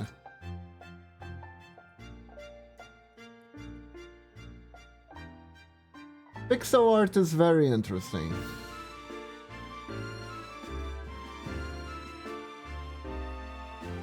It was made completely out of necessity.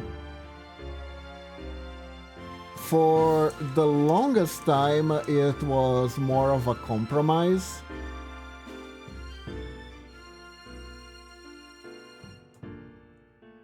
Like, there was... I remember, like, I think it was... PS2 era.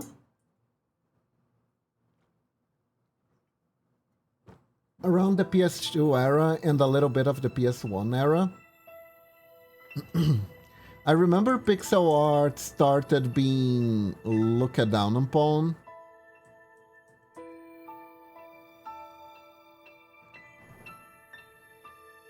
As like, I don't know how to describe it, low budget, I guess. The whole graphics have to be realistic. Graphics realism in games, right? Discussion started around that time, I think.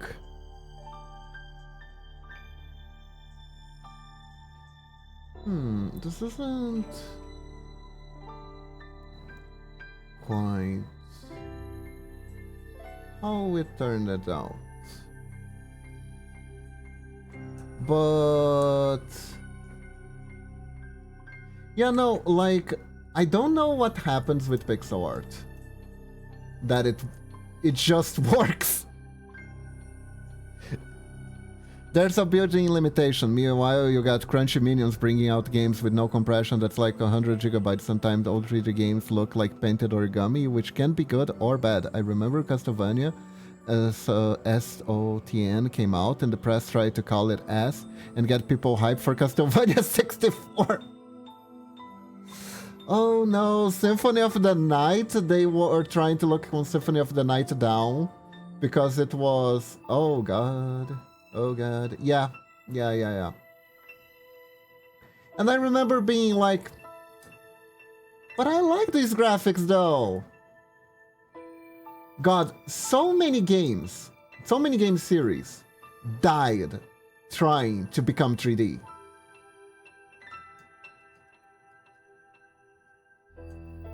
Just look at Bubsy.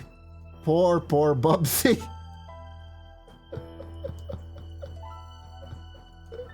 Which isn't even a fair thing to look at, honestly. That's not a fair game.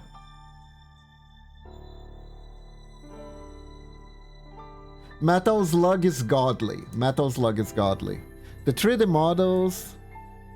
Still like the sprite in old fighting games, they are good. 3D models in modern one are outdated almost immediately. They are. The main issue is that when you're aiming for realism rather than a style, right?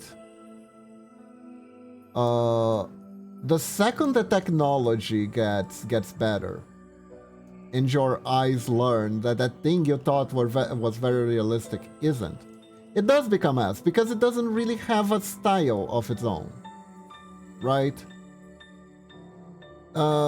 This is also the Wind Waker effect, right? When Wind Waker came out, people didn't really care for the graphics that much. Ads, oh god. Ah, wow, wow. Man, the second, you know, this is the exact time where the ad prevention that I do at the start of the stream wears off. Wow. Twitch is on time with ads. Can't complain about the ads not being on time, I suppose.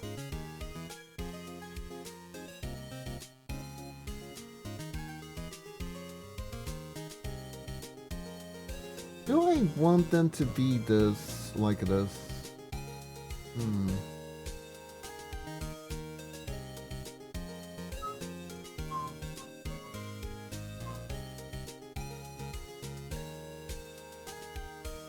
It was almost accidental,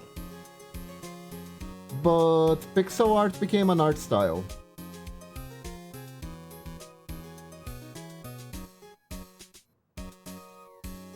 And I'm deeply grateful it did, because it's an art style I can use. But you know what's also funny? Pixel art, it's not really completely exclusive to games. Like, strictly speaking, right? If you want, you can take, let's say, a Mario sprite, and if you use like those bathroom tiles, you can make it. You can make the Mario style, the Mario sprite with bathroom tiles, and it would work perfectly.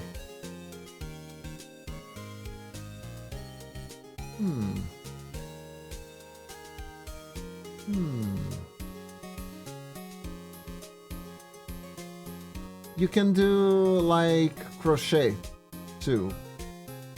Not crochet. You know the one where you stitch with it, cross point, I think it's called. You can kind of use pixel art for that too. So technically, there are already pre-existing styles of art for pixel art that work too. That's why.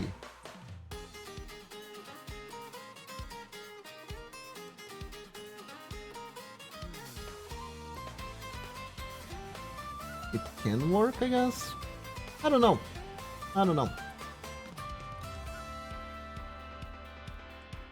Not digging the colors on the stalactites too much.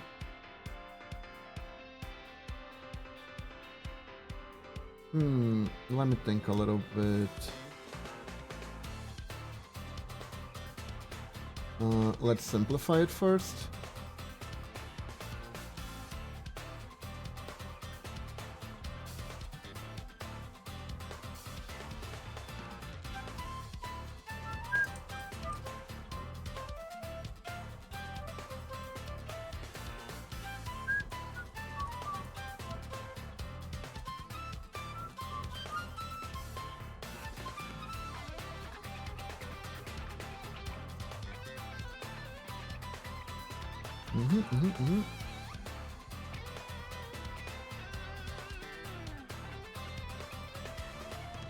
I like cell shading stuff a lot. Cell shading stuff, I think, still holds up pretty well.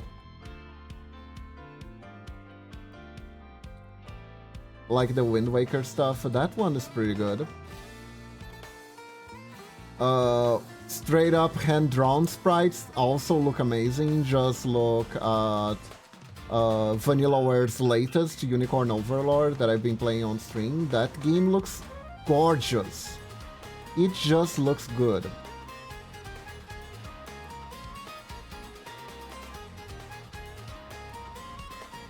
And yeah, I'm glad that there's still room for pixel art in the game world.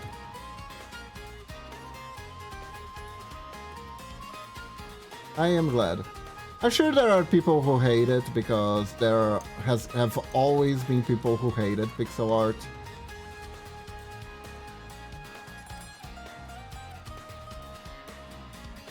There are people who believe that the most up-to-date graphics are necessary because of immersion. Although I do think that the whole we got into at that point in technology where too much immersion is a thing. Not entirely sure about that. Don't quote me on that, but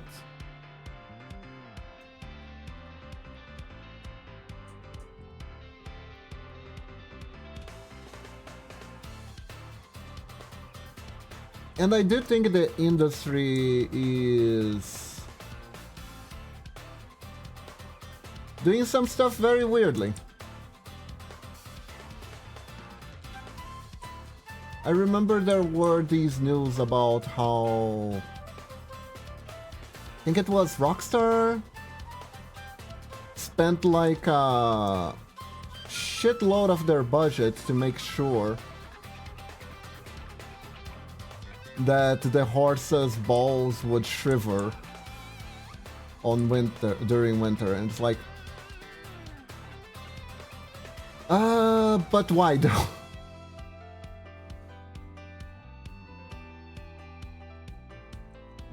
But why though?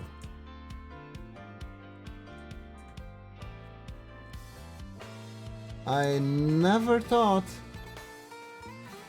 I'd see the quotes of the hubris of mankind of they were so worried if they could that they never stopped it to think if they should, to be applied to horse balls, but it's kinda where we are. It's kinda where we are.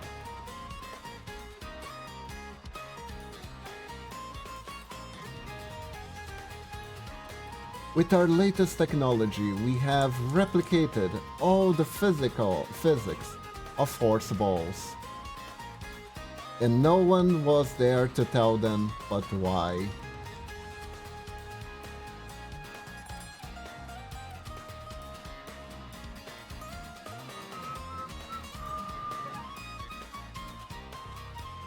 I have returned it to horse balls. Horse balls.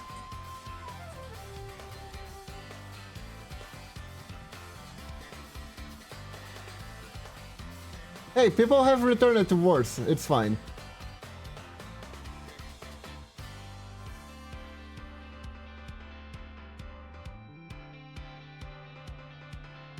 They did that to prepare for human testing. I see. They need to get the Twitch just right.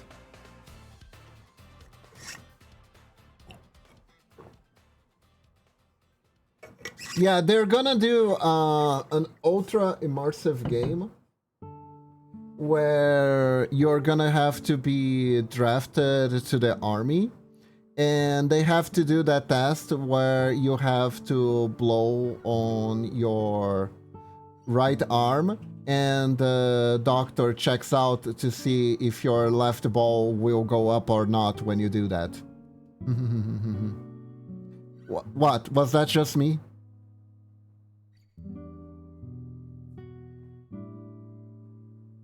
That was an exam to be drafted into the army. That was an actual exam. Although I am now I wonder if the real test was, will they actually do this completely absurd request if we ask them to make sure that they are recruiting very obedient people.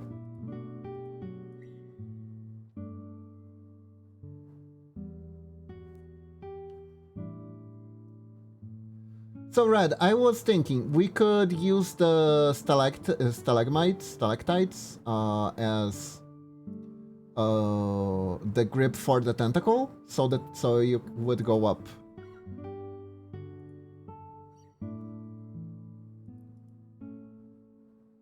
That is my...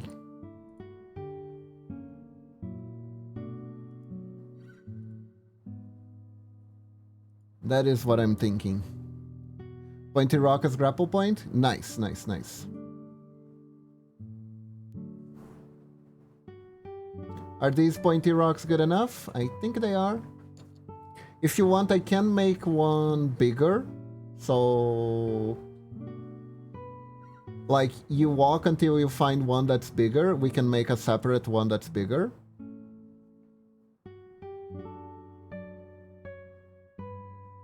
And we use that one, so it's kind of more like gamey, where you have specific points where you can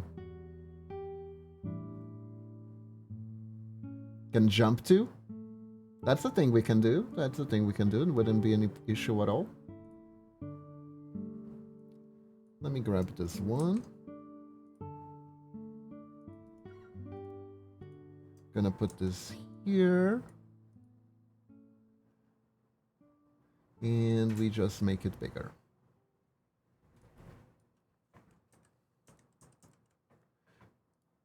Okay. Question. Oh my god. Who here thinks this sounds like the Rickroll theme?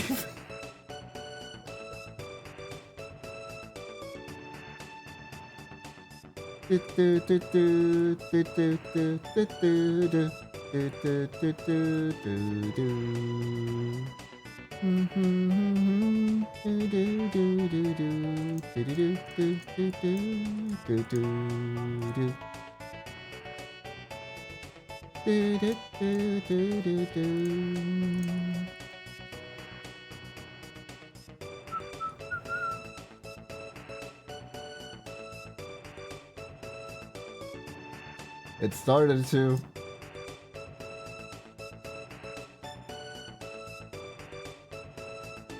This is Get Almost Rickrolled. This is Robo's theme. Chrono Trigger... I find it amazing that Chrono Trigger still holds up to this day. Like, goddamn. That game, truly masterpiece. Masterpiece of its time. And it's a game with story, with time travel in the story. Usually time travel is such a red flag for me. But Chrono Trigger is one of my favorite games, and it has time travel as its main plot. It just works.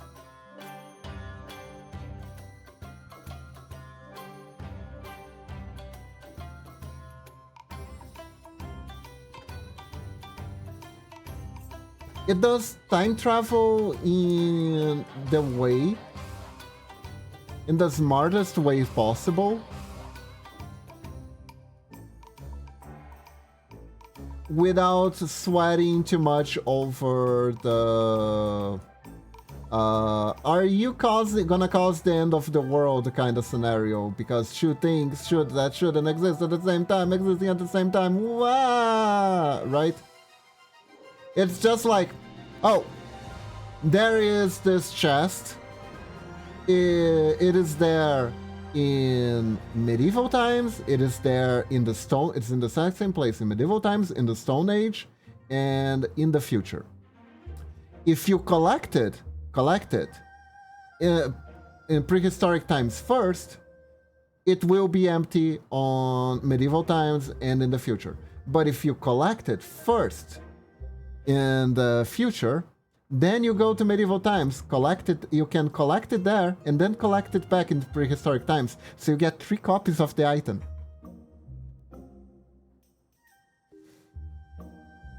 It's fun! It's time traveling for fun and profit.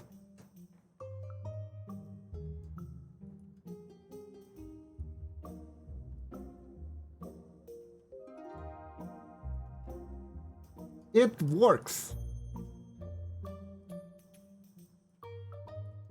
It's such a fun way to do it.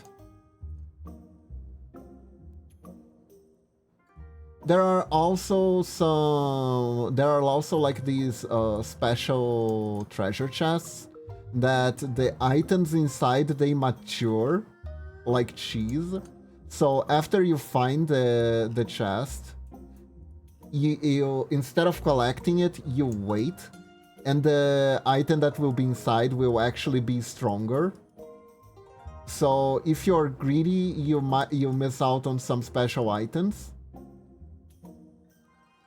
But if you're patient, you get like the best version of the item. And then you can go back in time and collect the less powerful version of the item too, just because you can. Oh my god, that game. That game was freaking brilliant. And the pixel art so solid. So solid.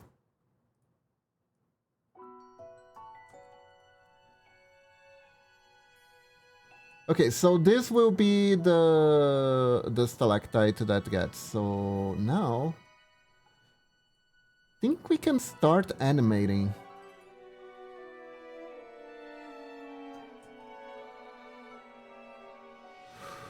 Oh boy, here we go. Be rad.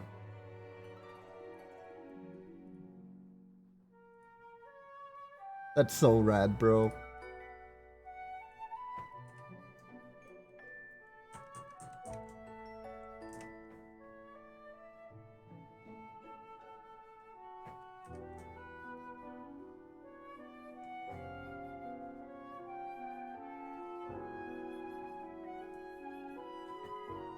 Let me check something.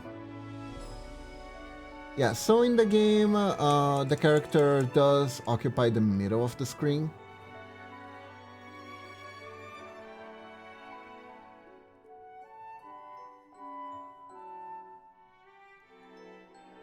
So first we're gonna make...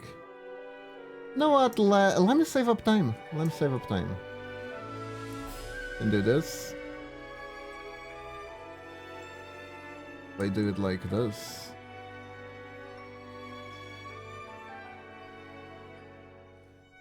Of course, it does not bode as well if our elf is flying when they're supposed to be walking, so... Let me put it right here.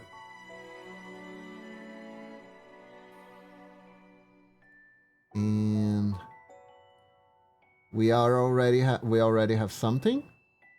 But this does not bode well. It's like... the floor is very slippery. So now we have to animate the movement of the floor.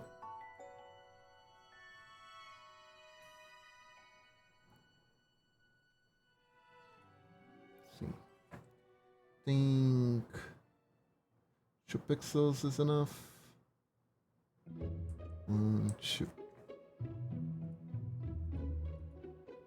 Yeah, and that's actually the speed.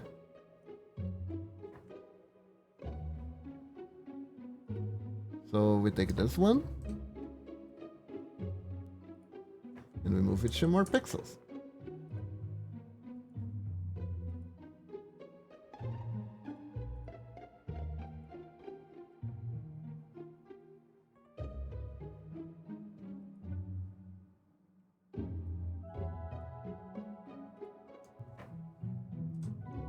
Go.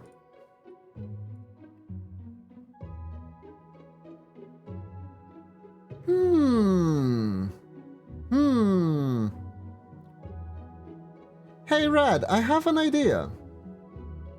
I have an interesting idea.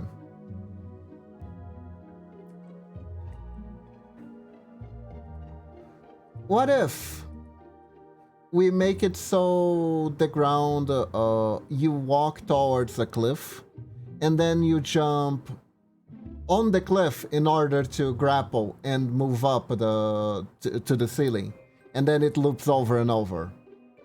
That would look pretty interesting and also look a little bit dangerous.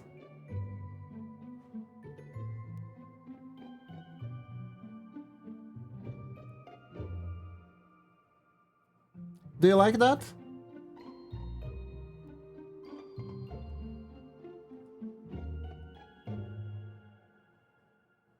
There we go.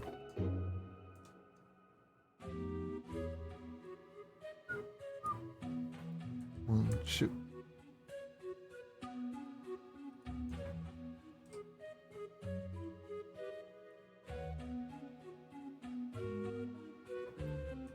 Shoot.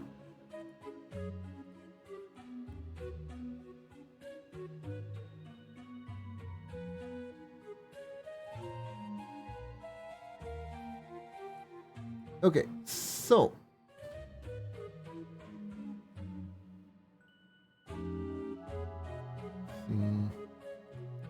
yeah, this move it. I think.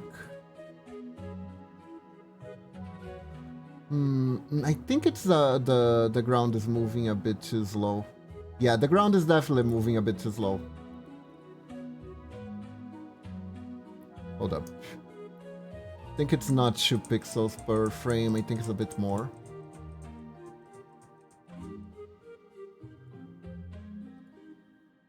Oh, let's try 4. Let's try 4. 1, 2, 3, 4.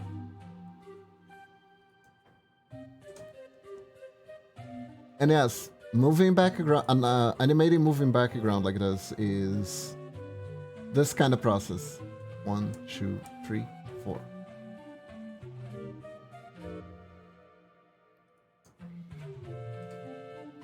Technically, if I want pixel precision, I can actually animate it, instead of animating it fully, I animate the amount of, the exact amount of distance that the foot traveled. 1, 2, 3, 4. But that sometimes is a bit too much. And also doesn't look right in video games. In a video game format. 1, 2, 3, 4. Heck yeah!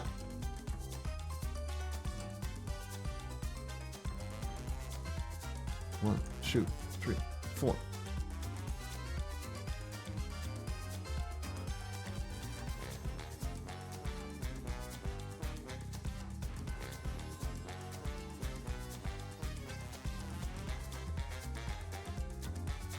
Yeah, that looks like more. That's more of the speed.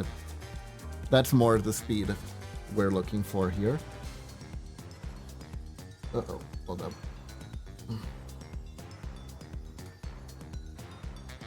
We got tea and toast. So TT. TT.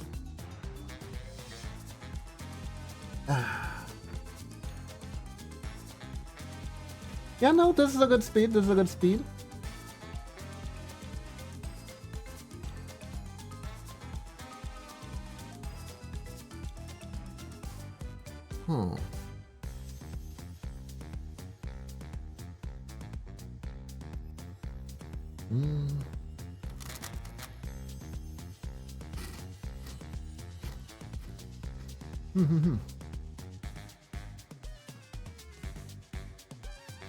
Red, do you wanna walk toward the cliff and jump off it in order to do the grapple? I think it looks very actiony.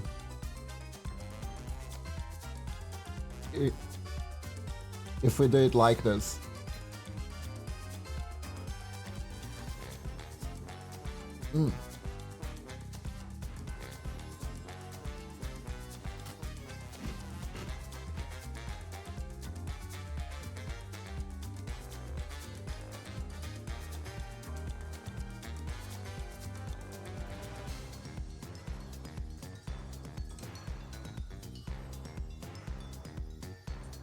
You know what? I better move the ceiling too. Oh, I could have... I'm dumb. I'm dumb. They're on the same layer. I could have just selected both. Have me jump and look like I won't make it? Yeah, I was thinking like you jump. Then you throw the tentacle. And the tentacle reaches while you're falling. And then it like does like a bit of a rubbery thing and then springs you up. I think it would look pretty cool. Personal opinion, of course. 1, 2, 3, 4.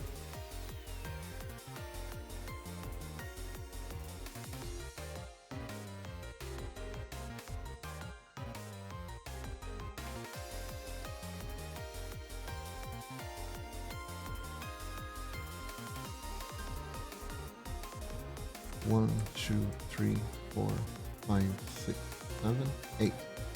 And don't worry, it's still gonna look perfectly.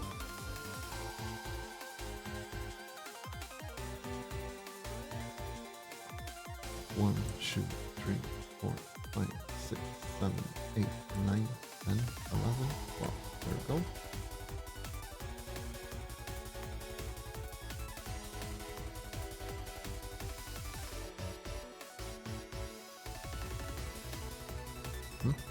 Wrong layer.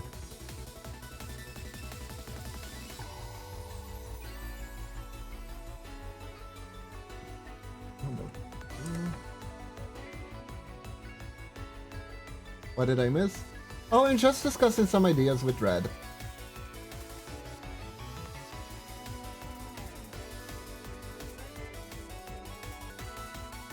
Oh, the music from the game that this music is from is also extremely good game with extremely good pixel art.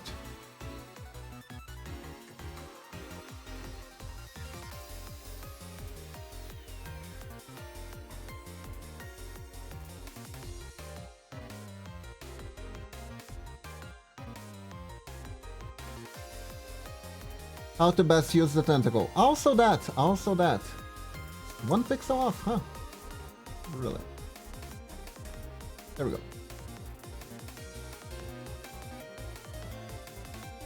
Yeah, nice.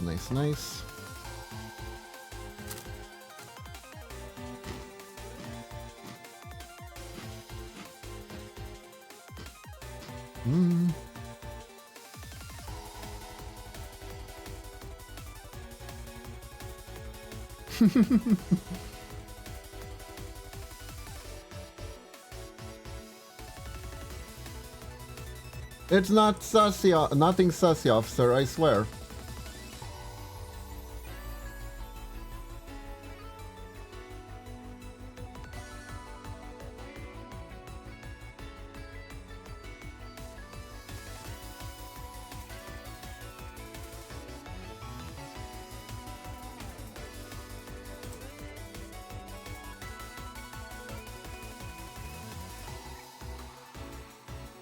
I saw Catgirl Police VTuber, and I loved her design because she has a cap. She has the police cap, right? And it has, and the part that cuts for the ears, it's not just the ears cut it out. She actually has the police lights as the ears. So her ears blink blue and red when she goes wee woo with it, which is, I just thought it was an amazing detail. 1, 2, 3, 4. Hey, no, not the yeah. There's one just 1, 2, 3, 4. There we go.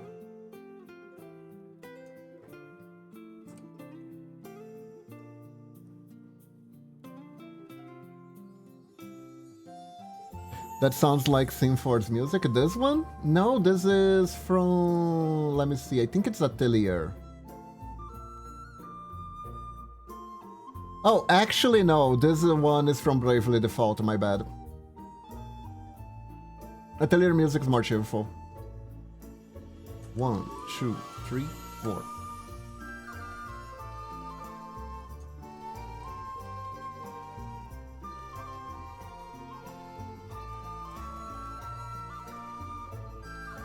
Ah, I see. 1, 2, 3, 4.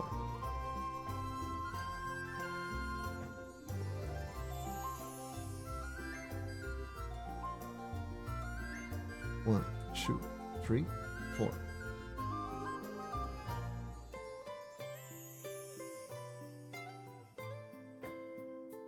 Oh, oops.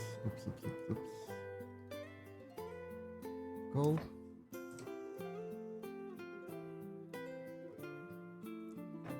One, two, three, four.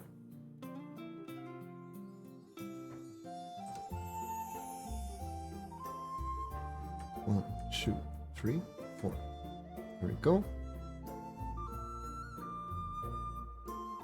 Now I think we can start having a little bit of fun.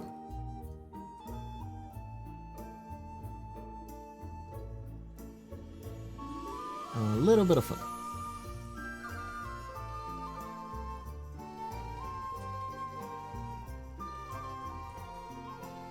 There we go.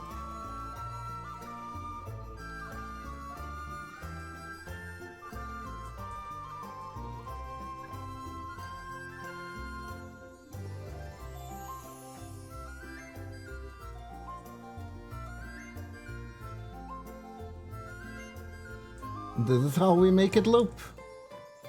This is how we make it loop.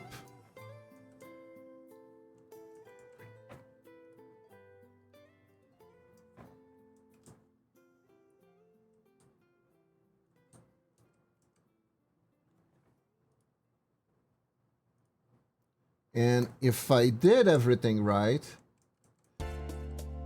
the stalactites are enough to, so it fits perfectly regardless. I think I did it right, but you know.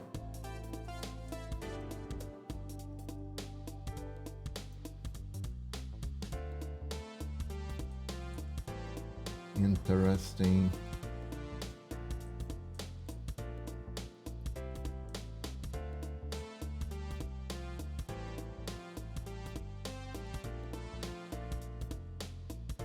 Oh, we were so close from a full loop here. See, now it looks like it's walking.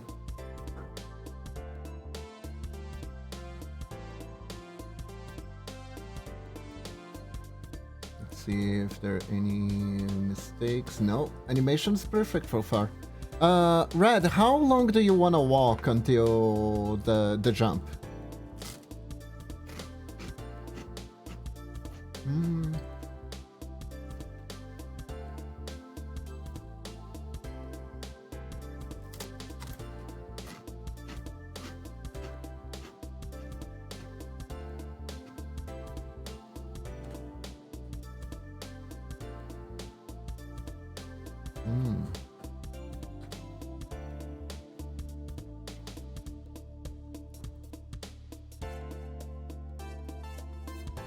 Three to 4 seconds, so let's see. Our current speed is, our current frame speed is, each frame is 100 milliseconds. 1000 milliseconds is a second. So for 30 to 40 frames. Let's try 30. Let's see how it feels.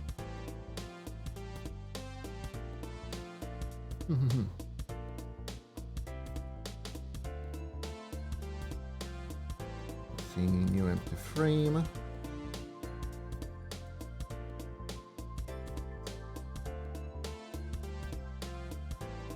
It's here.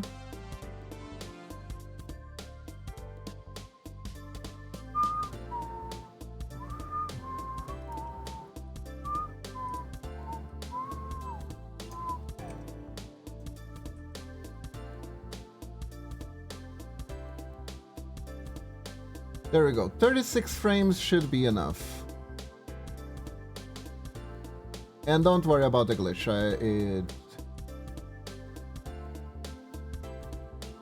I do know what to do with it.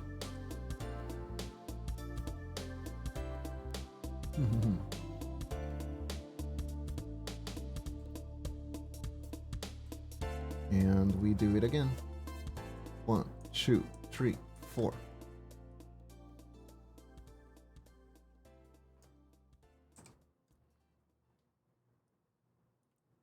One, two, three, four. Ding, ding. 2, 3, 4.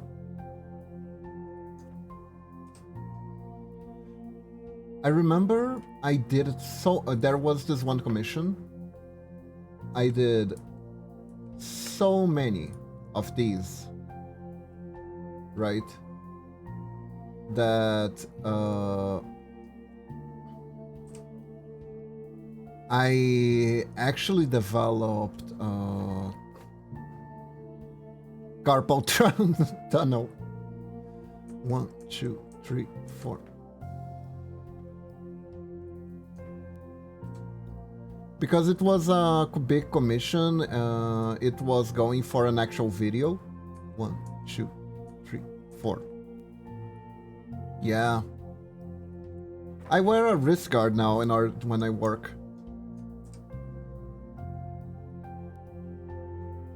1, 2, 3, 4.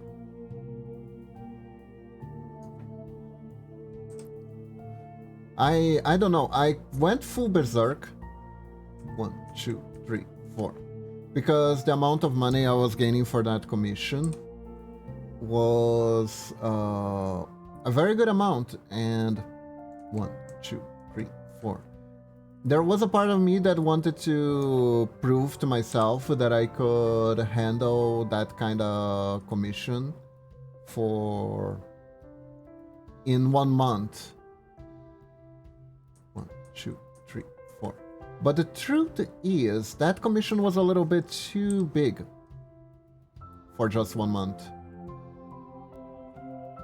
1, 2, 3, 4. But I wanted to finish it in 1 month, even though the client actually gave me 3 months to finish. 1, 2, 3, 4.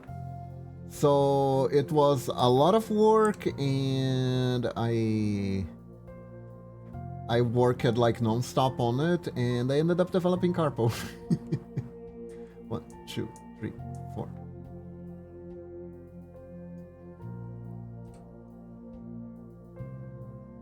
So now I care more about my body. 1, 2, 3, 4. I'm more careful when working.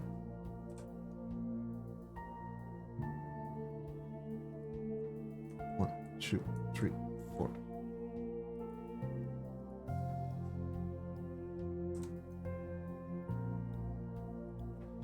One, two, three, 4.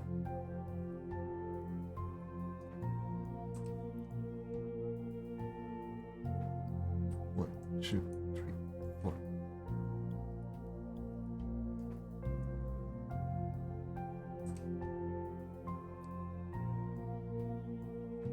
One, two, 3, 4.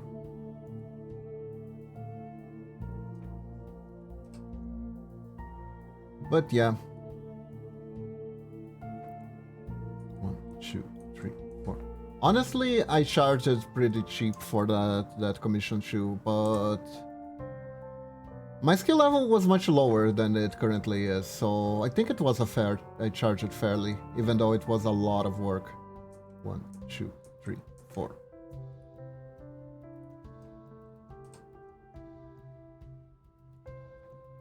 One, 2, 3, 4.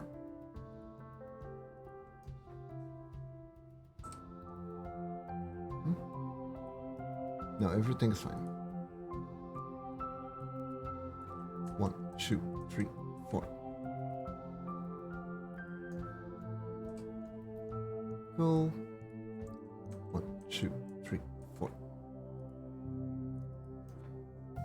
And there we go. 1, 2, 3, 4.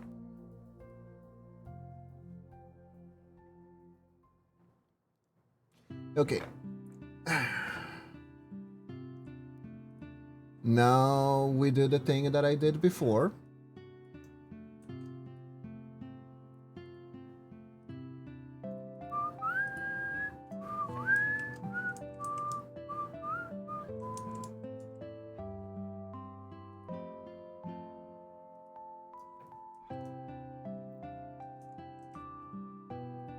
Go.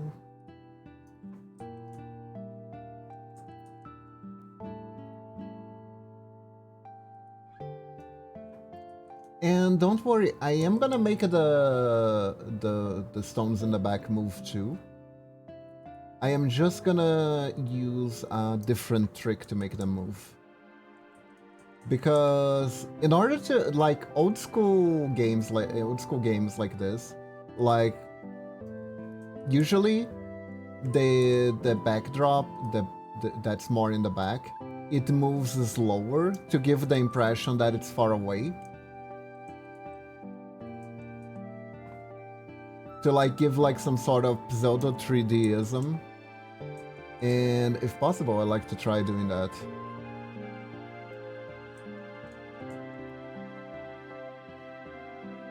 A little bit.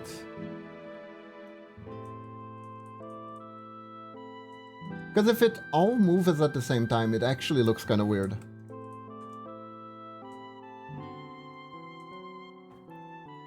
It does look a bit off.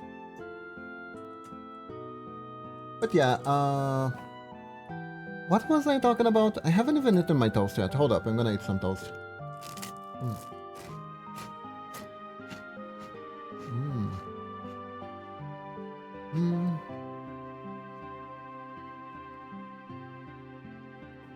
It's got cream cheese on it. Good stuff.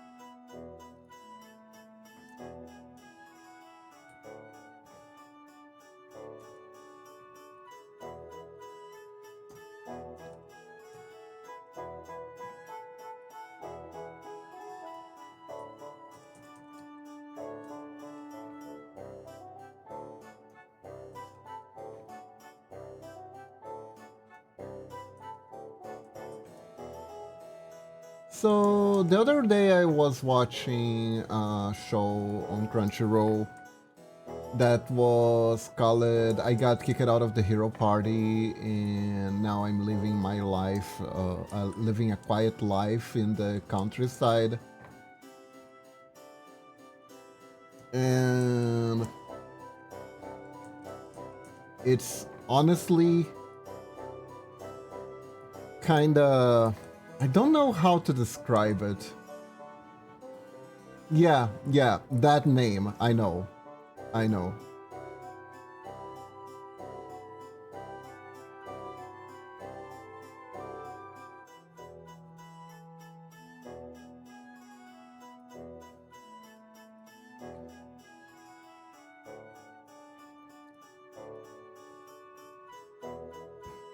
It is a name.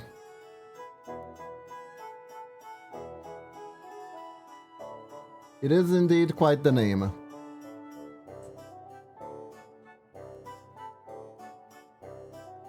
One, two, three, four. And what was really funny to me about that anime though was the fact that it starts with a almost interesting premise because the protagonist gets kicked off the party because the mage is telling him, hey look, you know that character from Fire Emblem that starts out really powerful, but then gets outscaled by every single other character that the protagonist meets? You're that guy. You haven't died yet, but you're kinda being a dead weight. Can you please leave?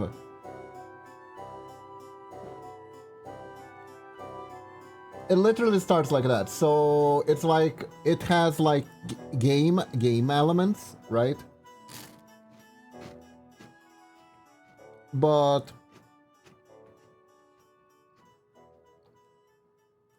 they like, there's like this world, the world building is kind of like where,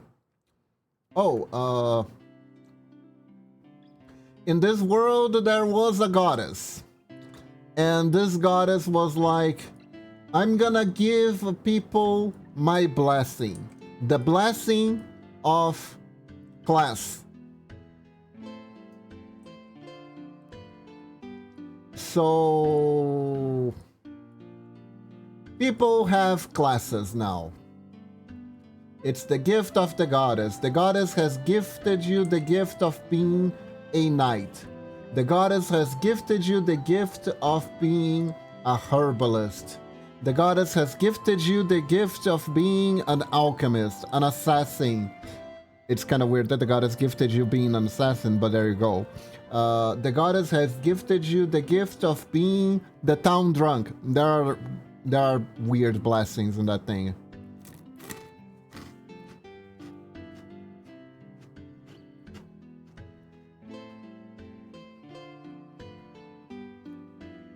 So everyone has a gift. And our outscalable protagonist has a gift known as the guide. And apparently the gift of the guide is to literally be a helping hand for the hero at the start of their journey. But according to Jerkbag,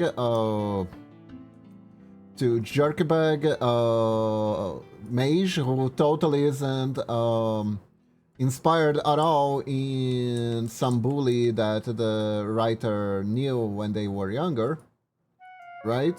Totally not that. He is now useless to the party and he should leave.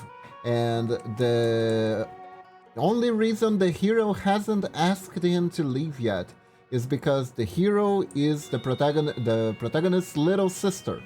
So they would never tell him to leave, even though he was being a bother.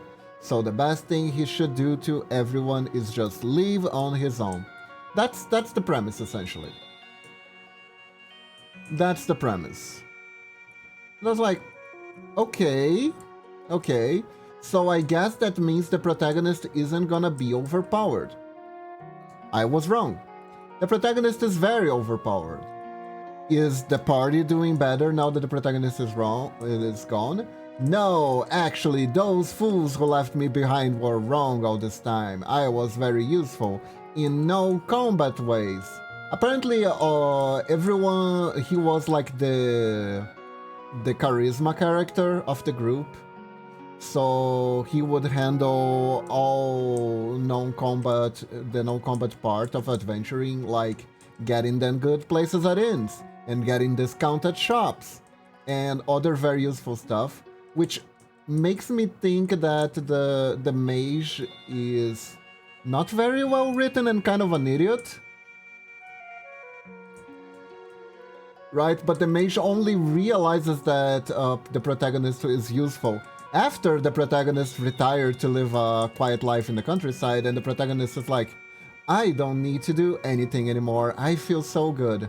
I opened this apothecary shop, and I'm using my skills to collect herbs in the mountainside. Because of my level boost, I'm strong enough to handle anything that appears in this wood, so I don't have to worry about anything anymore. And as a boot, the runaway princess, the runaway tsundere princess, because there is a runaway tsundere princess in this, has found me. And she is actually madly in love with me. We met before during our travels with the heroes, and she smells nice, and she loves me, and I don't know. I don't think there was anything else besides that, but like, you don't really need much to be a good heroine in a light novel, right? That's usually good enough.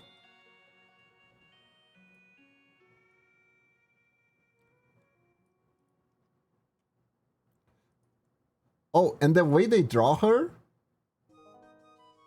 Oh, it just popped it into existence. Nice. Let's do this right.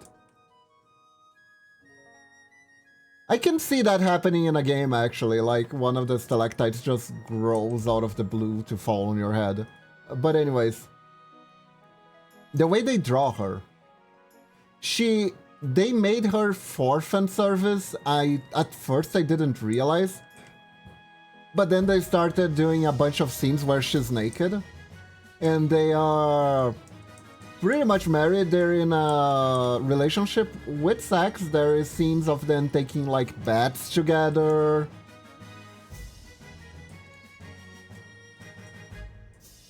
And being lovey-dovey, you know, there is no mystery whether they like each other or not.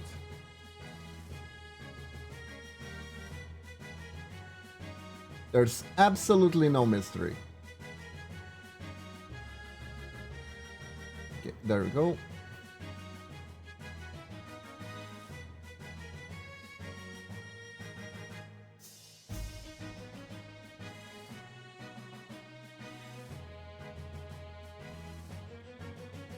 Perfect, now we can begin. Yeah, the hero smashes, exactly. And she has like, you know the... Okay. Hold up. This requires some illustration. Right. So...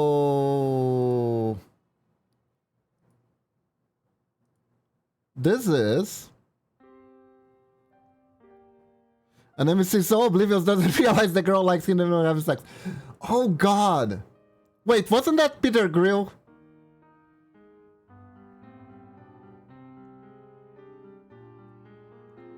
Okay, so...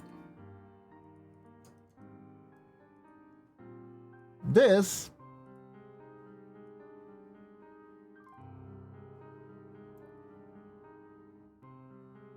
This is a Twitch safe booba. Right? This is a Twitch safe booba.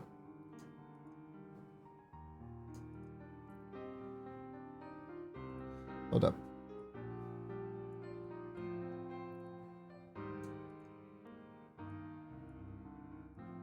Goku after Dragon Ball. Yeah, pretty much.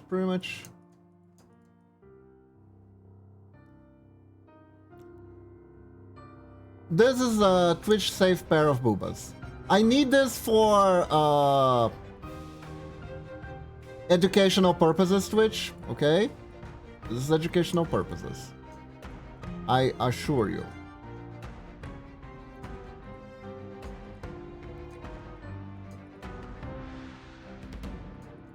This is a pair of Twitch safe anime titties, okay? It's gonna be a little, I'm sorry it's gonna be a little bit scuffed, but this is, honestly I can probably make it a little bit better, do like this, and like this.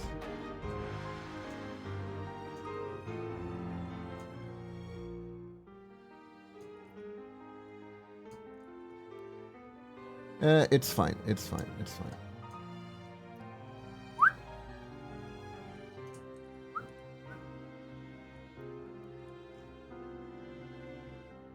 Actually, this is getting too sus. Hold up. Let me just use one. Let's just go with one. This is looking like something else. Anyways, so the way they draw her is they add shine. They add shine to the girl, right? And they also add this particular shading like this on like her shoulders, the tip of her shoulders. So this is her shoulder, and her shoulder is like this.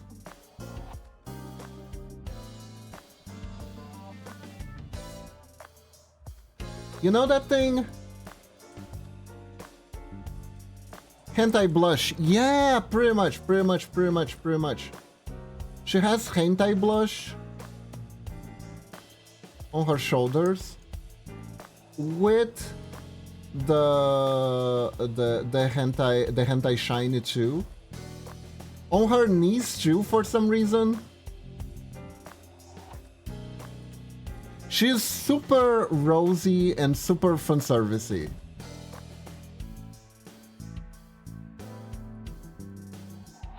And there is one moment that I think it's pretty damn funny.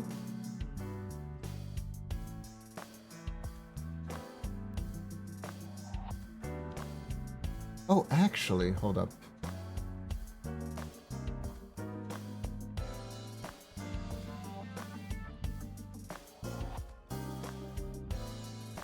I need to make the...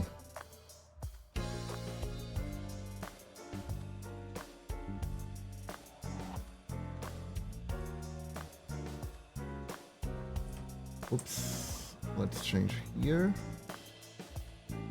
There we go.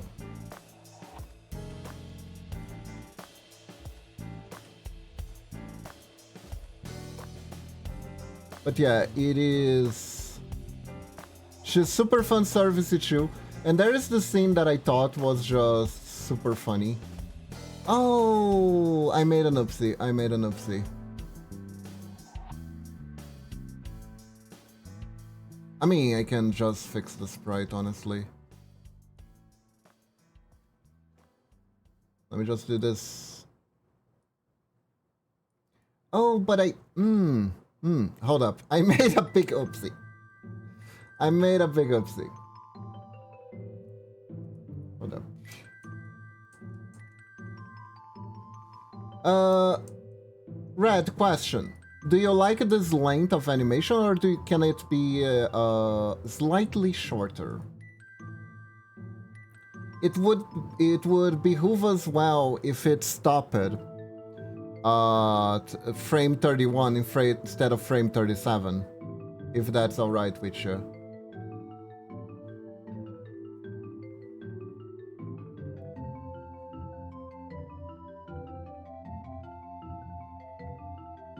Zero route, it's gonna be a bit faster between the walking.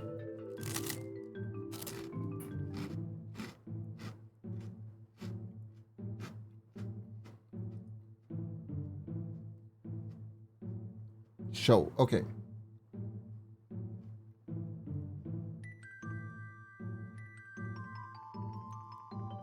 So basically it would, I'm not gonna discard those yet. Loop like this.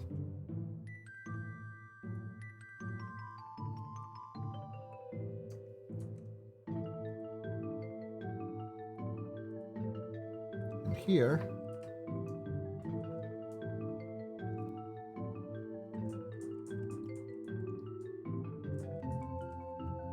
There we go. So, like this.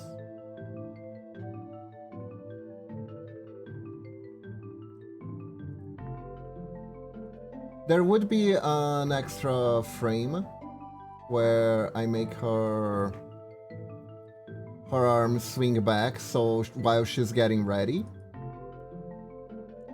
Is it alright? Okay.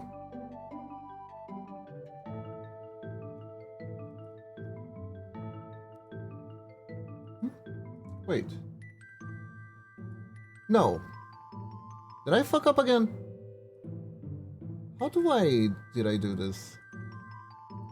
Oh. My bad. It's frame 35, actually. It's frame 35. Wow, I tripped there. Hold up. Good news. It's a little bit longer. It's actually frame 34. Here we go. Plot twist, it's actually frame 34. Well, what is this? Okay.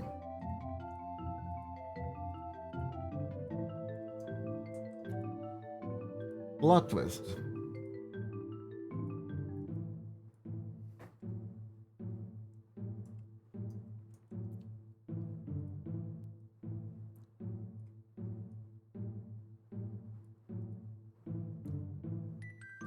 There we go. So like this.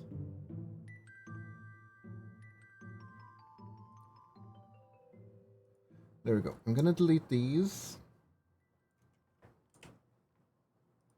Now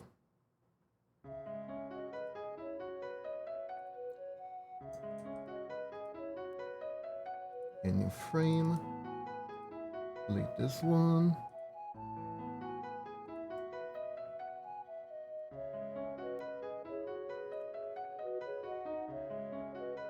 And we are going to take these.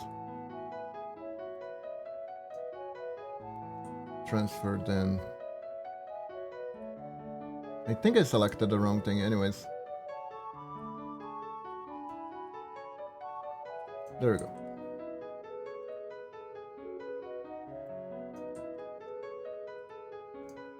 And there we go.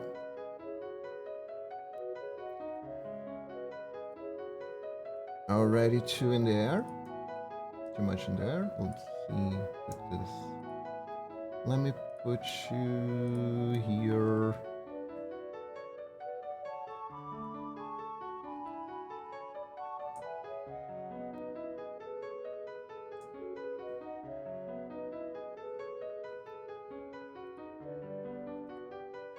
Okay.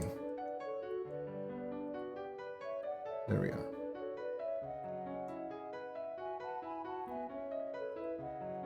There we go. There we go. Goes down here.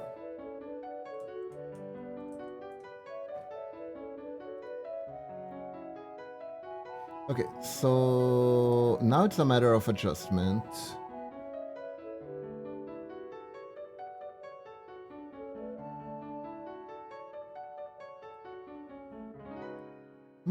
Why did it do that? Interesting.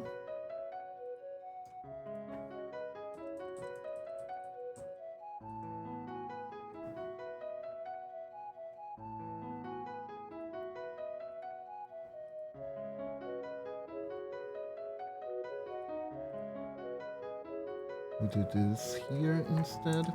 Let's just adjust. Wait, I need to adjust everything. Hold up. Go.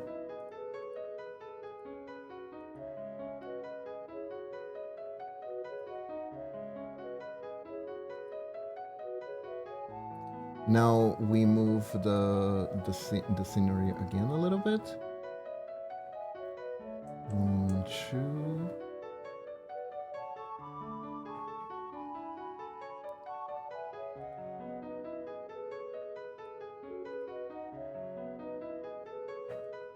One, 2, 3, 4.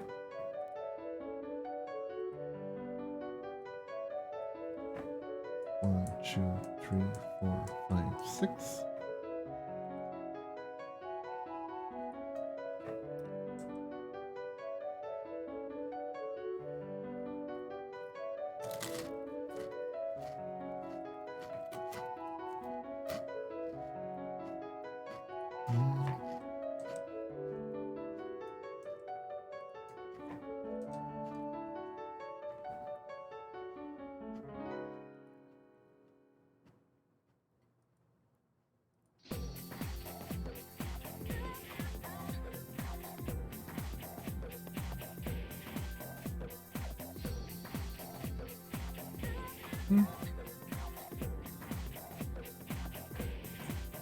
Oops. Frame.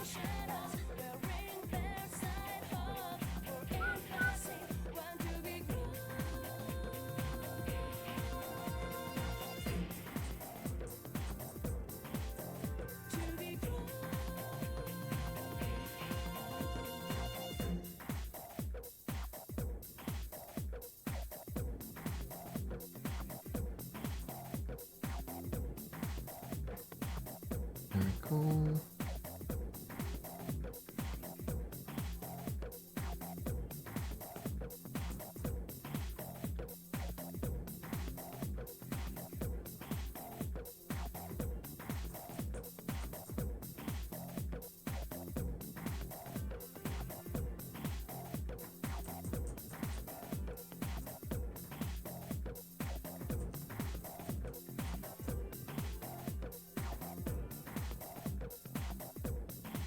So let's see here.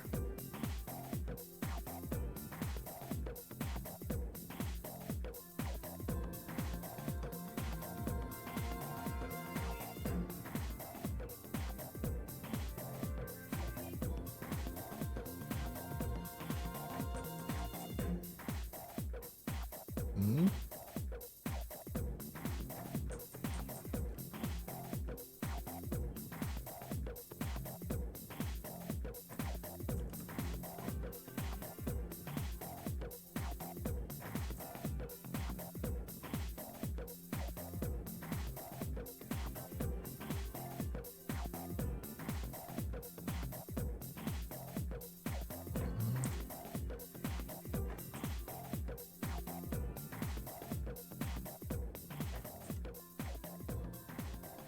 And now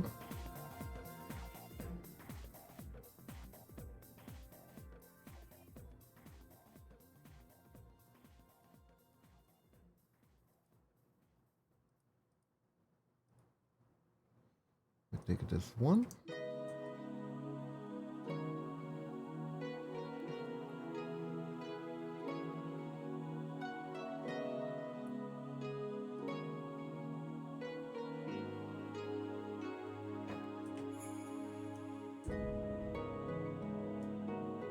And we pretty much go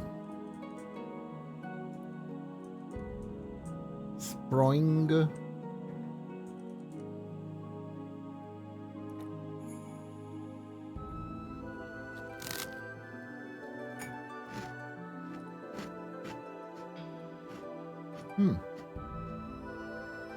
This one actually worked bad. Hold up.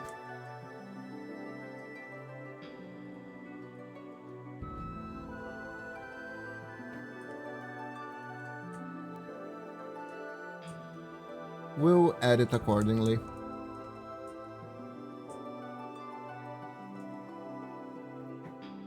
But right now, the basis of the motion is the most important part here.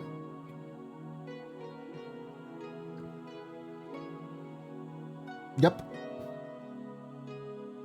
See the rubber effect?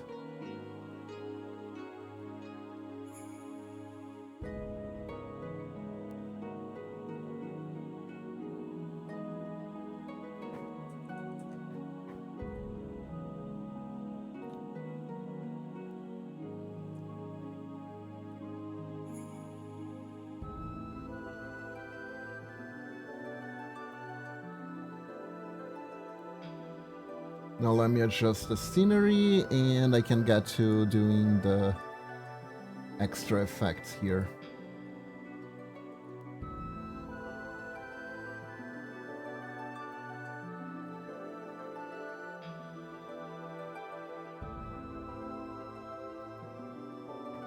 One, two. One, two.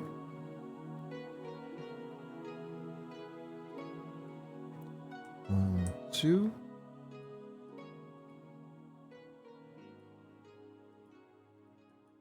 Oh, did I? I'm doing this right.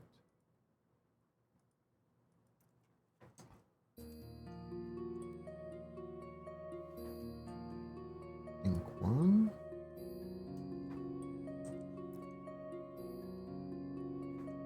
One.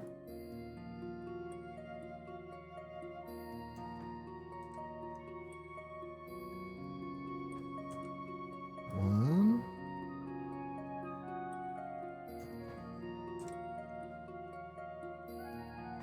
One.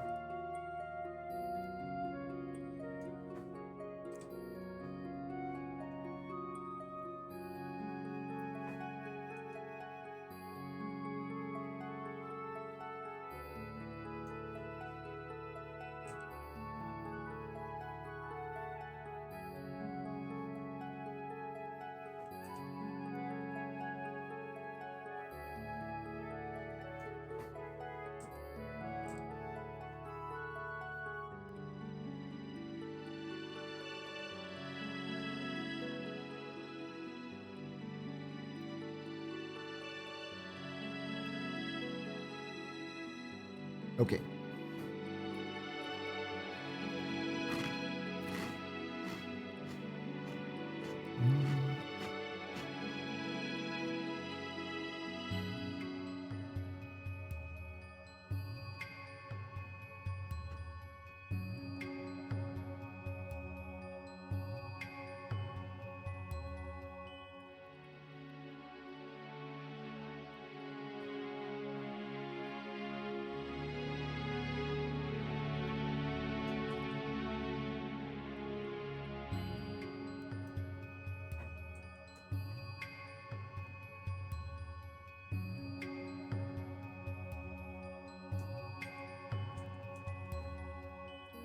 it like this.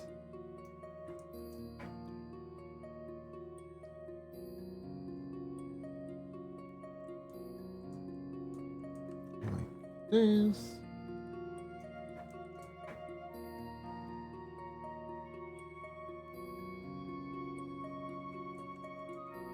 Like this.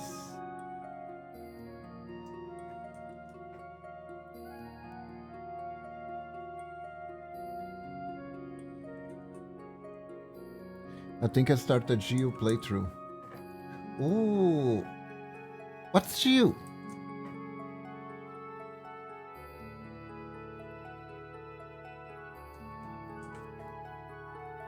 What's GU? What's GU?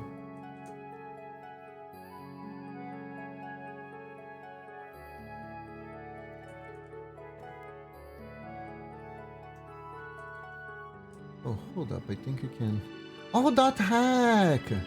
Oh, I have that on my library. It's been sitting there for a while. That's a good game. That's a good game.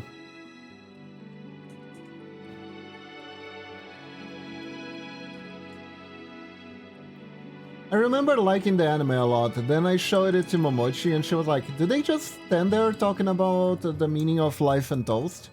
And I was like, I guess.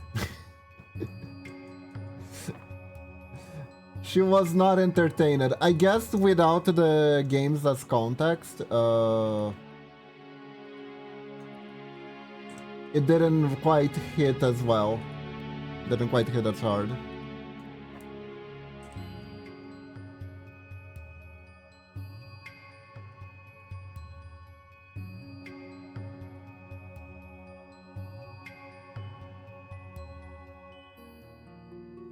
So... this is where we get to the fun part.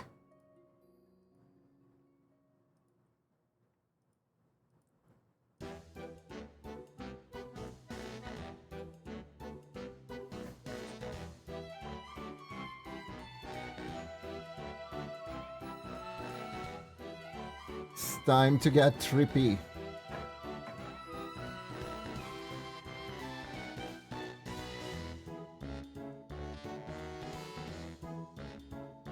It's just a game. What's the worst that could happen? Exactly, exactly. Man, I remember being like, wow. When Sword Art Online came out and everyone's like, wow, this is the most revolutionary thing ever. I was like,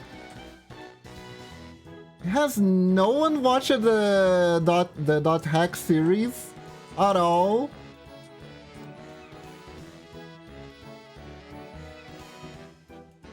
I was a little bit indignant, not gonna lie. Not gonna lie.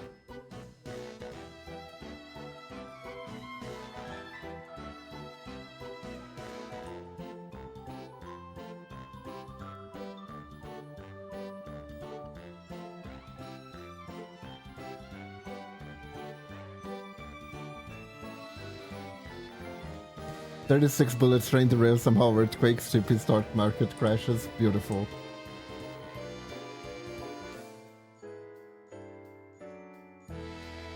AI was to blame.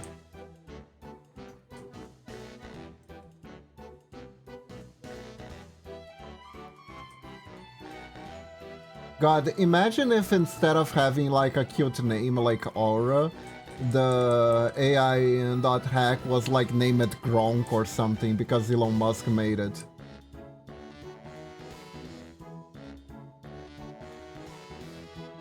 Jesus.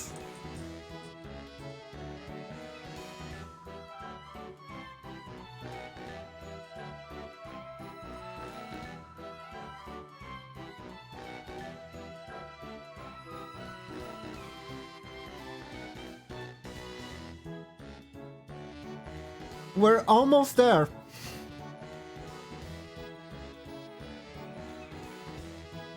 Do you see it? We're almost there. You just need to make the landing and a few details.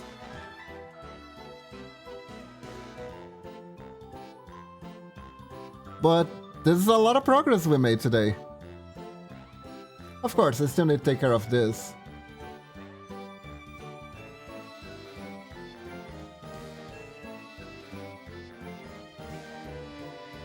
Or I don't know, the static background kind of fits, I'm not entirely sure.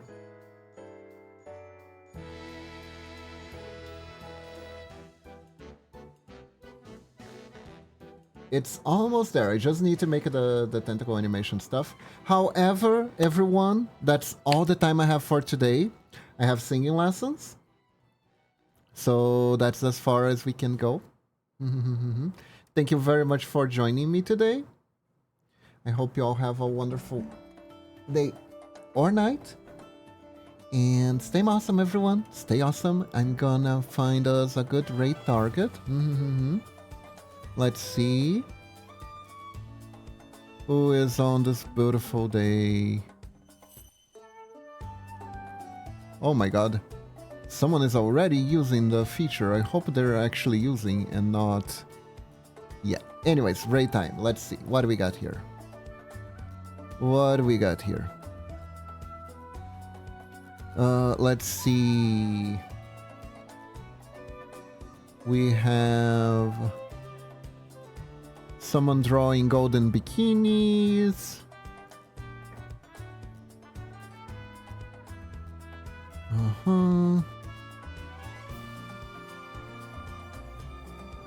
Let's see. Crime scene cleaner. That's a game. That's a game. Suppose that's something you can game too. Do I wanna raid someone? I don't know. Oh? I think I see someone doing pixel art.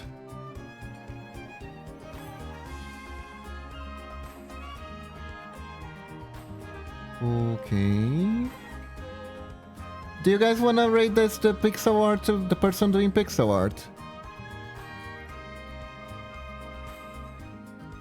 Let's go take a look at the person doing pixel art. Where are they? Oh, did I miss them? Hold up.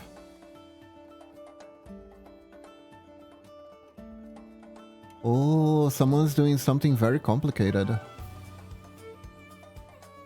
Oh, someone's doing Field of Mistress study. Oh, that's cool. Let's go see them. Let's go see them. Alright, everyone. Thank you very much for joining me today. I hope you all have a wonderful day or night. And stay awesome, okay? Bye-bye, everyone. Have a good one. And when in doubt, when you think you can do it, think like a ninja and shuriken. Bye-bye. Oops. There we go.